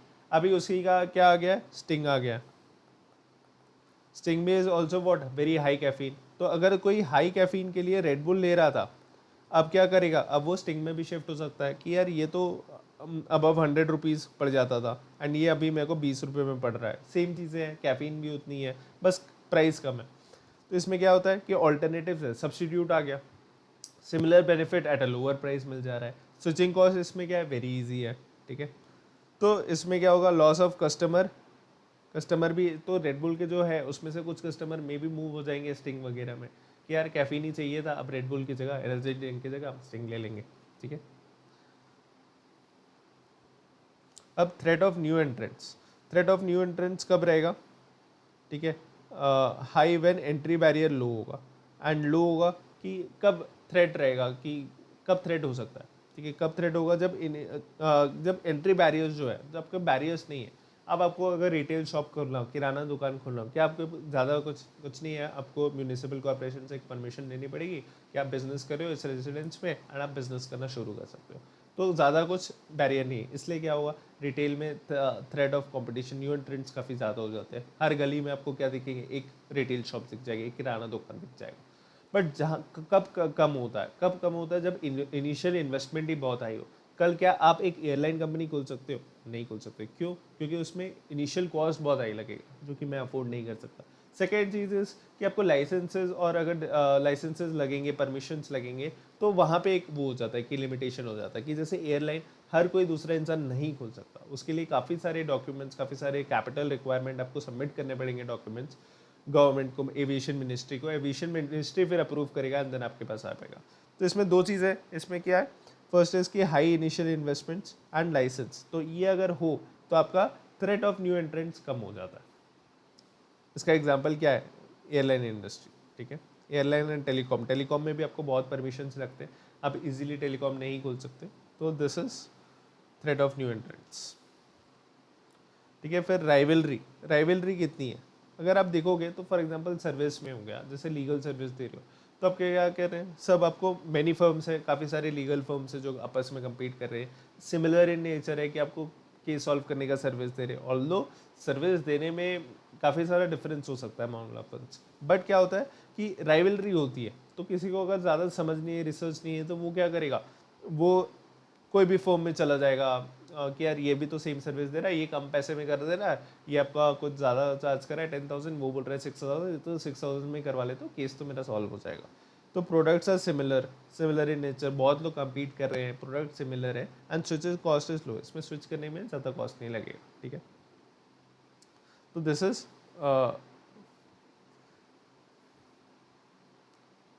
interconnection of barriers and profitability.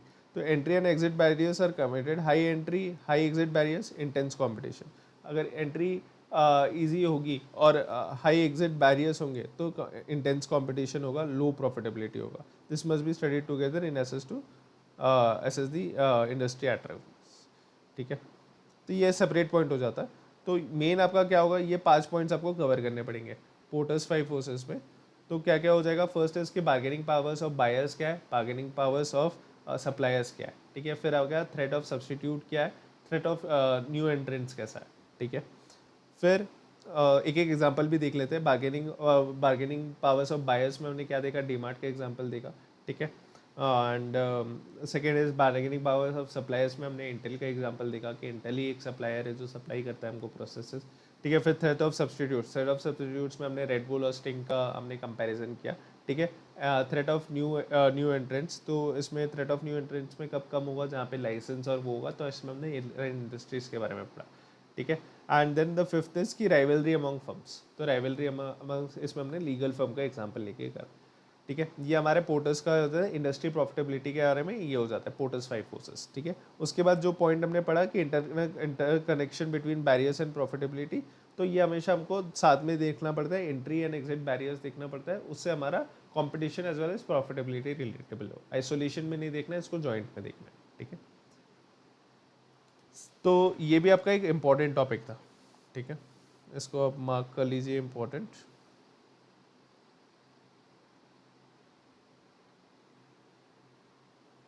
ठीक है। इसके बाद क्या आ जाता है, इसके बाद आपका आ जाएगा understanding of customer and markets, not that important. इसमें कुछ नहीं है, बस बोलेंगे कि know what the customer wants, how are they making buying decision, how they are willing to pay and overall market behaves, ठीक है।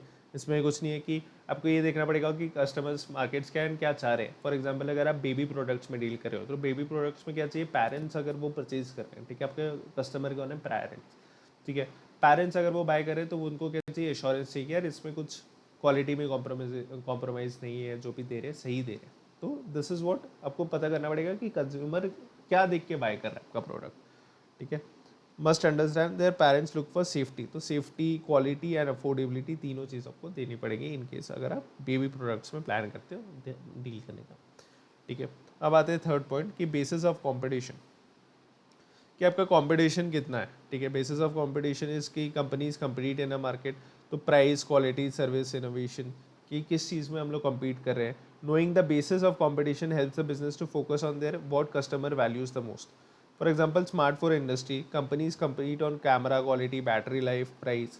तो क्या होता है, हम देखते हैं कि यार 15,000 का फ़ोन है, फ़ोन्स अंडर 15,000, 4 अंडर 25,000, फिर हम लोग देखते हैं कि इसमें बैटरी सबसे ज़्यादा है, कि इसमें कैमरा हमारा MP ज़्यादा दे रहा है, ठीक है, कितने ज़्यादा कैमराज हैं।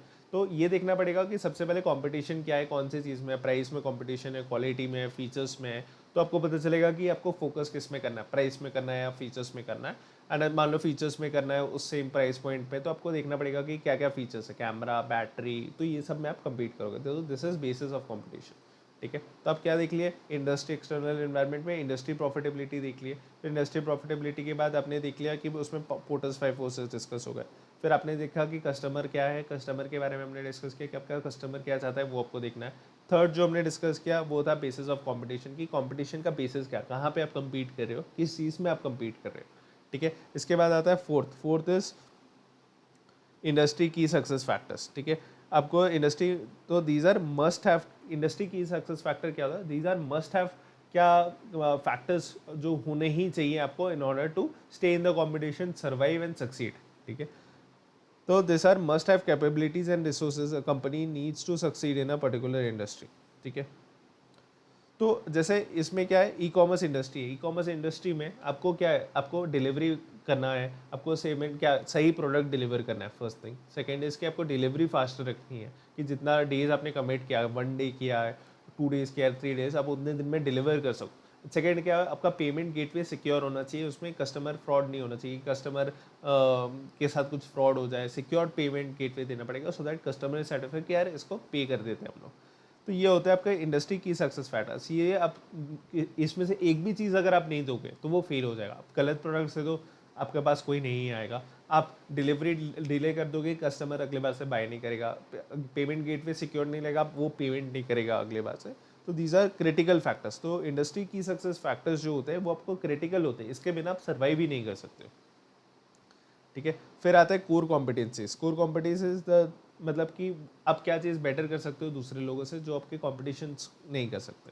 ठीक है, जो क्या यूनिक है आपके अंदर, तो यूनिक है तो आपको उसको फोकस करना पड़ेगा। अब अगर फोकस करोगे तो उससे क्या होगा, एग्जांपल जैसे एप्पल का क्या कोर कॉम्पिटेंसीज है, उनका डिज़ाइन, उनका मार्केटिंग है। तो उनको पता होना चाहिए कि उनका कोर कॉम्पिटेंसीज क्या है जहाँ पे वो हमारा हमेशा फोकस कर सके।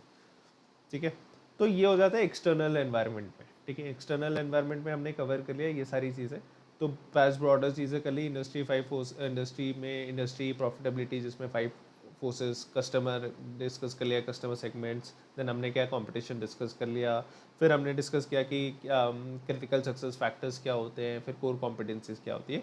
ये सारा हमारा एक्सटर्नल वर्ल्ड पे कंप्लीट हो गया। उसके पहले हमने क्या पढ़ा था, उसके पहले हमने पढ़ा था कि क्या क्या एक्सटर्नल एनवायरनमेंट में क्या पार्ट्स होते हैं। उसके पहले हमने वो पढ़ा था कि एक्सटर्नल एनवायरनमेंट में होता क्या है। पार्ट्स में हमने पढ़ा था कि रिमोट एनवायरनमेंट क्या होता है एंड देन इंडस्ट्री एनवायरनमेंट क्या होता है। ठीक है, अब आते हैं fourth and last part which is information technology. ठीक है, इसमें कुछ नहीं है, बस आईटी के रिलेटेड डिस्कस किया हुआ है कि क्या क्या चीज़ें होनी चाहिए। तो फर्स्ट इज़ कि ऑर्गेनाइजेशन में इंफॉर्मेशन टेक्नोलॉजी होना चाहिए। इंफॉर्मेशन टेक्नोलॉजी क्या होता है, जो भी आपके पार्ट्स हो गए, बीट कंप्यूटर्स हो गए, सॉफ्टवेयर्स हो गए, वाईफाई नेटवर्क्स हो गए, कम्युनिकेशन के चैनल हो गए, ये सारे आपके आईटी के पार्ट होने चाहिए। ये मस्ट हैव है because this will help you to kind of क्या क्या बोलते हैं एफिशिएंटली काम करने के लिए। कि कंप्यूटर्स आज के दिन में सारे लैपटॉप्स यूज़ करें, नेटवर्क्स हैं, तो क्यों यूज़ किए, कहाँ हम लोग फाइल पेपर वर्क्स यूज़ होता था पहले, वहाँ से पूरा कंप्यूटर एज में मूव हो, क्योंकि this is efficient, more efficient. तो it matters because it helps you to work faster, better decision making, server serves customer efficiently. ठीक है, अब ये होता है आईटी। द सेकेंड होता है इंफॉर्मेशन मैनेजमेंट। इंफॉर्मेशन मैनेजमेंट क्या होता है, it refers to systematic process of collecting, organizing, storing and using information so that it can be assessed and applied effectively within the organization। ठीक है, तो अब क्या होता है कि आप स्टोर प्रॉपरली कर लो वो इन्फॉर्मेशन को सो दैट आप वो सही डिसीजन ले पाओ। तो फॉर एग्जांपल, इसका एक एग्जांपल लेने के लिए हम क्या करते हैं, यहाँ पे आते हैं। ठीक है, यहाँ पे एक एग्जांपल लेते हैं कि आपके क्या है, मल्टीपल वेयर हाउसेज है। ठीक है, अमेजोन का आपका है मल्टीपल वेयर हाउसेज है। तो ये वेयर हाउसेज में प्रोडक्ट इन भी हो रहे हैं, प्रोडक्ट आउट भी हो रहे हैं। ठीक है, अब ये क्या हो रहा है, यहाँ पे सारा इन्फॉर्मेशन जब भी इन हो रहा है एंड जब भी आउट हो रहा है वो एक सेंट्रल सर्वर में जाके पास हो जा रहा है, स्टोर हो जा रहा है। ठीक है, और ये है कस्टमर और ये है अमेजोन। ठीक है, तो यहाँ पे जब भी प्रोडक्ट स्कैन हो रहे हैं ये वेयर हाउस में, ठीक है, ये वेयर हाउस, तो इन एंड आउट जब भी हो रहा है तो वो स्कैनर से स्कैन कर रहे हैं। ठीक है, विच इज़ आईटी। तो इसमें आपका आईटी हो जाता है, वो स्कैनर है। ठीक है, फिर वो एक कंप्यूटर में जा रहा होगा, स्टोर हो रहा होगा, वो स्टोर से नेटवर्क में जा रहा होगा, नेटवर्क से पास हो रहा होगा, अमेजोन हेडक्वार्टर्स में वो इन्फॉर्मेशन जा रही होगी, तो उसके लिए एक नेटवर्क यूज़ हो रहा होगा। These are all IT. Now इसमें इंफॉर्मेशन मैनेजमेंट क्या होता है कि आप प्रॉपरली स्टोर कर रहे हो। तो अब क्या हो रहा है, जैसे वो स्कैन किया वो लैपटॉप में गया, तो वो फ्लो में लैपटॉप में से वो नेटवर्क से वाईफाई के थ्रू वो गया हेडक्वार्टर्स के सर्वर। तो ये फ्लो हो रहा है, मैनेज हो रहा है, एंड हेडक्वार्टर्स में ये स्टोर हो गया इन्फॉर्मेशन। तो this are known as information management. की इन्फॉर्मेशन एक जगह से आई, स्टोर हुई, एंड उसको हम लोग फिर यूज़ कर रहे हैं मल्टीपल। अब हमको पता है कि यार ठीक है, यहाँ पे ये प्रोडक्ट्स आ चुके हैं, यहाँ से ये प्रोडक्ट्स निकल चुके हैं, तो वो एक डिसीजन मेकिंग में भी हेल्प करता है कि वो स्टोर प्रॉपरली हो एंड डिसीजन मेकिंग में भी आपका हेल्प करे। ठीक है, इसके बाद आता है इंफॉर्मेशन सिस्टम। इंफॉर्मेशन सिस्टम क्या है, अब क्या होता है, इंफॉर्मेशन सिस्टम क्या होता है, जब आप ये चीज़ों को, इंफॉर्मेशन को प्रोसेस करके पास ऑन भी कर सकते हो। अब क्या होता है, कस्टमर को भी हम लोग वो ट्रैक करके बोलते हैं कि यार ये वेयर हाउस से निकल गया है, ये सिटी में पहुंच गया है, ये सिटी से निकल गया है, ये सिटी में पहुंच गया है, अभी ये आउट फॉर डिलीवरी। वो कैसे हो रहा है, वो स्कैनिंग हो रहा है, स्टोरिंग हो रहा है, इन्फॉर्मेशन मैनेजमेंट हो रहा है, एंड देन वो इन्फॉर्मेशन मैनेजमेंट से फिर एक प्रोसेस के थ्रू जिसमें पीपल भी इन्वॉल्व है, तो उनको ये इन्फॉर्मेशन पास हो रहा है एंड वो एक डिसीजन मेक कर रहे हैं। तो ये क्या हो रहा है, कंज्यूमर के पास ये इन्फॉर्मेशन जा रहा है कि यार डिलीवरी यहाँ से निकल गई, डिलीवरी यहाँ तक पहुँच गई, इतने दिन में आपके पास पहुँच जाएगा। तो ये क्या हो रहा है, people are involve, process are involve and data is involve, and उसका अल्टीमेट यूज भी हो रहा है एक डिसीजन मेकिंग में भी। आपको पता है कि आपको अगले 4 दिन में कमिट किया एंड आपको दिख रहा है कि डिले है, तो आप एक्शन ले सकते हो, बिकॉज आपको वो एक अलर्ट हो जाएगा कि यार ये प्रोसेस में डिले है एंड इससे आपको इम्प्रूव करना पड़ेगा अगर हमको 4 दिन में ये डिलीवर करना है प्रोडक्ट। तो information system is made of people, process and data and IT tools. People क्या है कि पीपल लोग हैं जो इन्फॉर्मेशन कंज्यूम कर रहे हैं। प्रोसेस क्या है कि वो वेयर हाउस से हेडक्वार्टर्स गया, हेडक्वार्टर्स के थ्रू फिर हेडक्वार्टर्स के सर्वर से फिर कस्टमर के पास किया इन्फॉर्मेशन। डेटा ही है, डेटा इज की बेसिकली कौन से प्रोडक्ट यहाँ से वहाँ मूव हुए, वो सारे डेटा हो गए। आईटी टूल्स, तो आईटी टूल्स के हेल्प के थ्रू हमने क्या किया, कंज्यूमर को प्रोडक्ट ये इन्फॉर्मेशन पास ऑन कर पाए। तो it helps in collecting, processing and sharing the information to support decision making. तो इससे क्या होता है, डिसीजन मेकिंग अमेजोन भी ट्रैक कर रहा है कि कितने गुड्स उनके टाइमली डिलीवर हो जा रहे हैं, कितने गुड्स नहीं हो रहे, कौन से लोकेशन में हो रहा है जो उनका डिले हो जा रहा है। मान लो उनको पता चला कि मध्य प्रदेश में उनको डिलीवर करने में लेट हो जा रहा है, तो वो डिसीजन डेटा के थ्रू आ रहा है, करेक्ट, कि हम लोग लेट डिलीवर कर रहे हैं, कस्टमर डिससेटिस्फाइड हो रहे हैं, तो वो क्या करेंगे, वहाँ पे देखेंगे कि कहाँ पे इनएफिशिएंसीज हैं एंड उसको सॉल्व करेंगे। तो that is known as information system, जहाँ पे लोग, people, process, data and IT tools are involve and उसके बेसिस पे एक डिसीजन मेकिंग हो, that is known as information system. ठीक है, अब इंफॉर्मेशन सिस्टम जो इतना क्रिटिकल फैक्टर है, अब उसको देखेंगे कि ये पोर्टर्स 5 फोर्सेस में कैसे हेल्प कर सकता है आपको। ठीक है,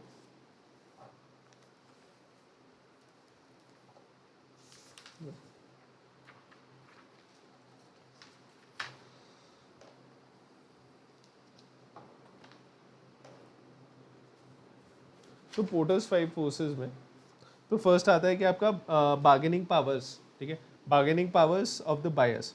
ठीक है,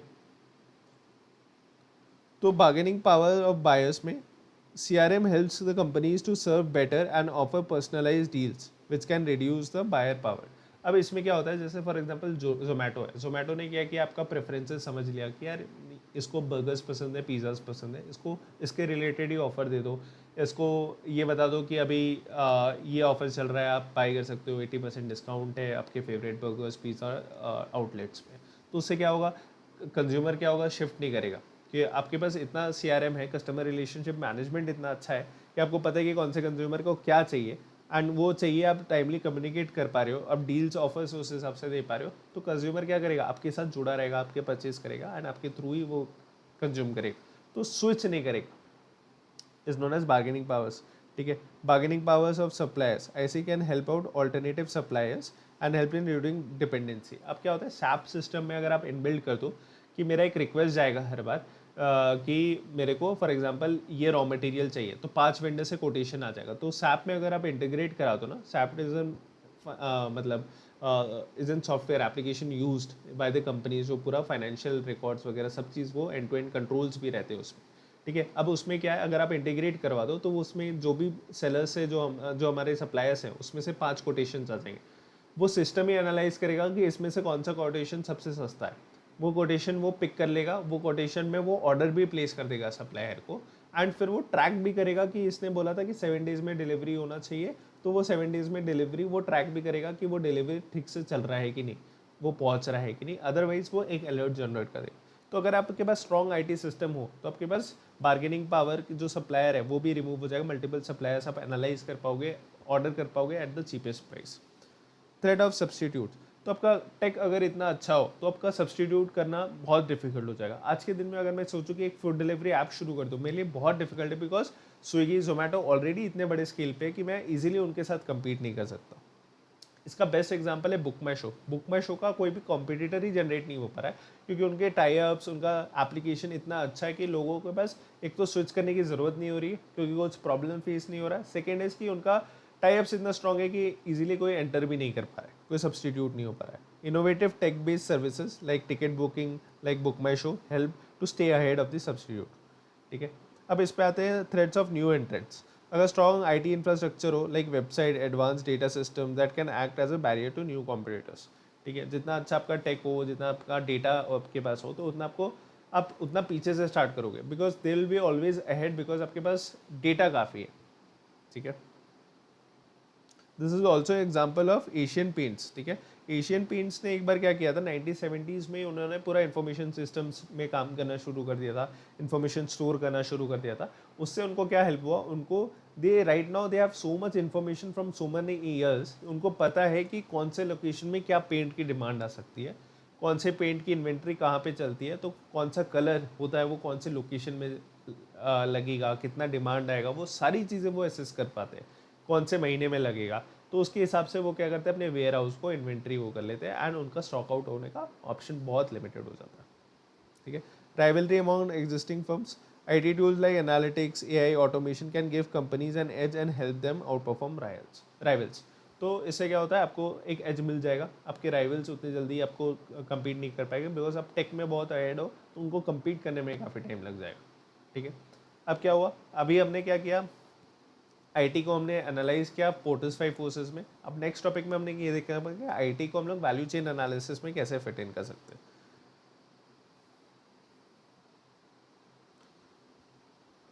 अब आईटी को वैल्यू चेन के पर्सपेक्टिव से देख रहे हैं. फर्स्ट क्या करेंगे, हम लोग प्राइमरी और सपोर्टिंग में बाइफरकेट कर देंगे. प्राइमरी में भी inbound, out operations, outbound marketing and services, and then supporting activities में भी देखेंगे कि कैसे कैसे बाइफरकेट किया हुआ है. तो अब इसमें क्या, IT in value chain analysis, primary activities inbound logistics, warehouse management system to track inventory. ठीक है, अब आईटी में, अब इनबाउंड में क्या कर सकते हो, वेयर हाउस मैनेजमेंट में अगर इन्वेंट्री राइट टाइम में अब जेट टाइम इंप्लीमेंट कर सकते हो थ्रू आईटी, कि वो अब एआई बेस्ड कर दो कि वो ऑटोमेटिकली प्लेस करे, रीस्टॉक कर ले एंड डिस्पैच वगैरह कर दे. ऑपरेशंस और automation of production, robotics, ERP system. आप रोबोटिक्स ले आओ, अगर रोबोटिक्स जितना ह्यूमन ऑपरेशंस में ह्यूमन कम होंगे, उतने एरर कम होंगे, उतना डाउन टाइम कम होगा, एंड आपका एफिशिएंटली वो चीज़ चलता रहेगा. Outbound logistics, delivery tracking apps, route optimisation, कि आप कैसे कम से कम प्राइस में डिलीवर कर सकते हो, तो रूट ऑप्टिमाइजेशन क्या रहेगा, डिलीवरी ट्रैकिंग आप कैसे शेयर कर सकते हो कि आपको पता रहेगी कब कहाँ तक पहुँचना चाहिए, अगर वहाँ तक नहीं पहुँचा तो एक अलर्ट जनरेट हो जाए.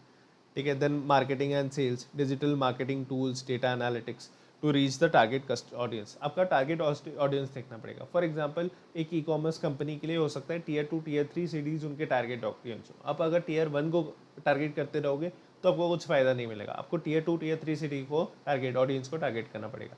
तो यू विल हैव टू, तो डिजिटल आईटी इंफ्रास्ट्रक्चर आपको डेटा एनालिटिक्स ये बता देगा कि आपका टारगेट कस्टमर ही जो है वो टीयर 2 टीयर 3 सिटी में बैठा हुआ है, so that you can take that marketing decision accordingly.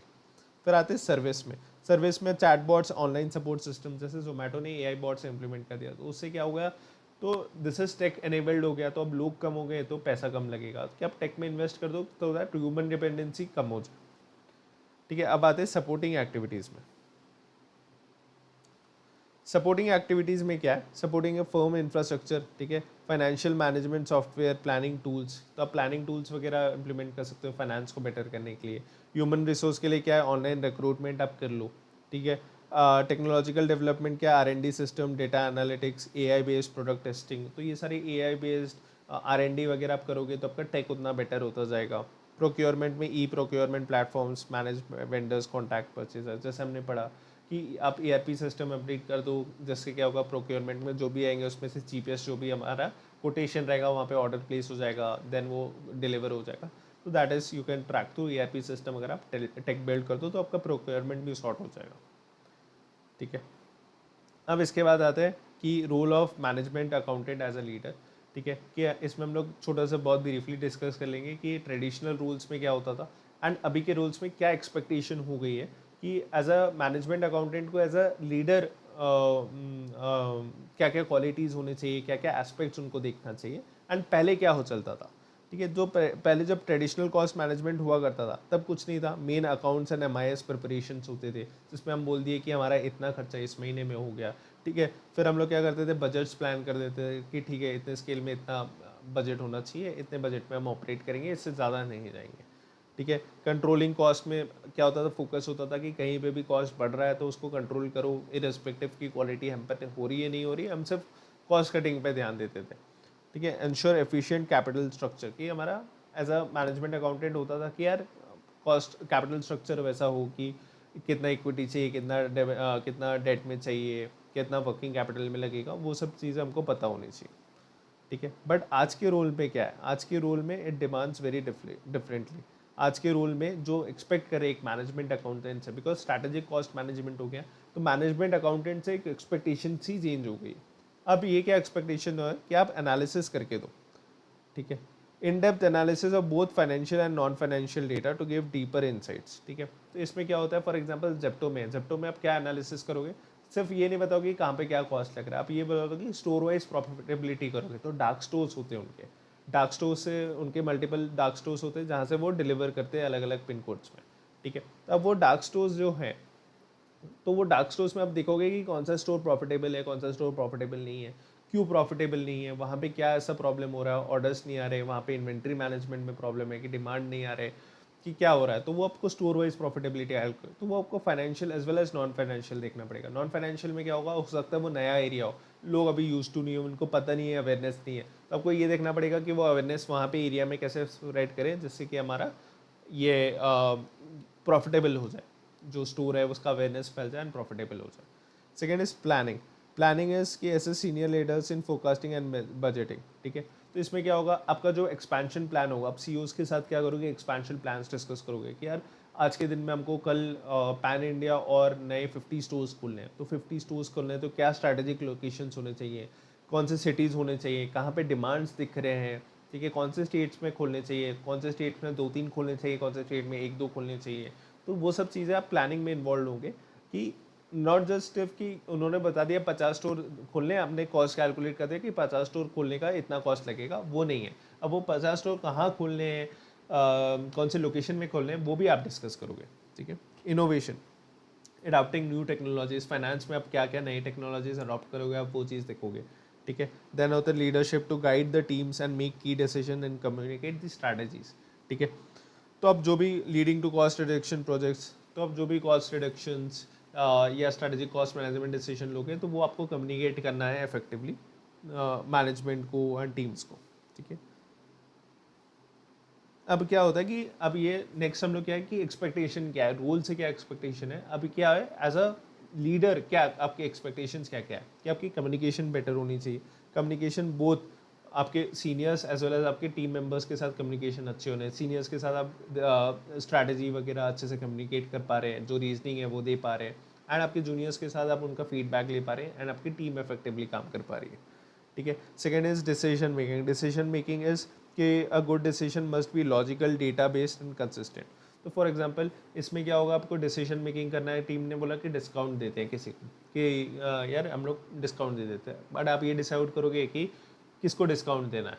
ठीक है। किसको डिस्काउंट देना है, उस डिस्काउंट की वजह से कितने कस्टमर्स हमारे पास वापस आ जाएंगे एंड आगे भी ऑर्डर्स प्लेस करते रहेंगे।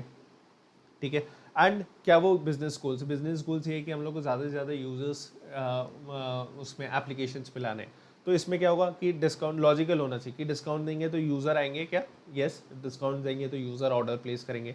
अब ये क्या होना चाहिए, डेटा बेस्ड होना चाहिए, क्योंकि यूज़र अगर वापस आएगा तो आगे भी कितना ऑर्डर्स प्लेस करेगा, वो डेटा बेस्ड होना चाहिए।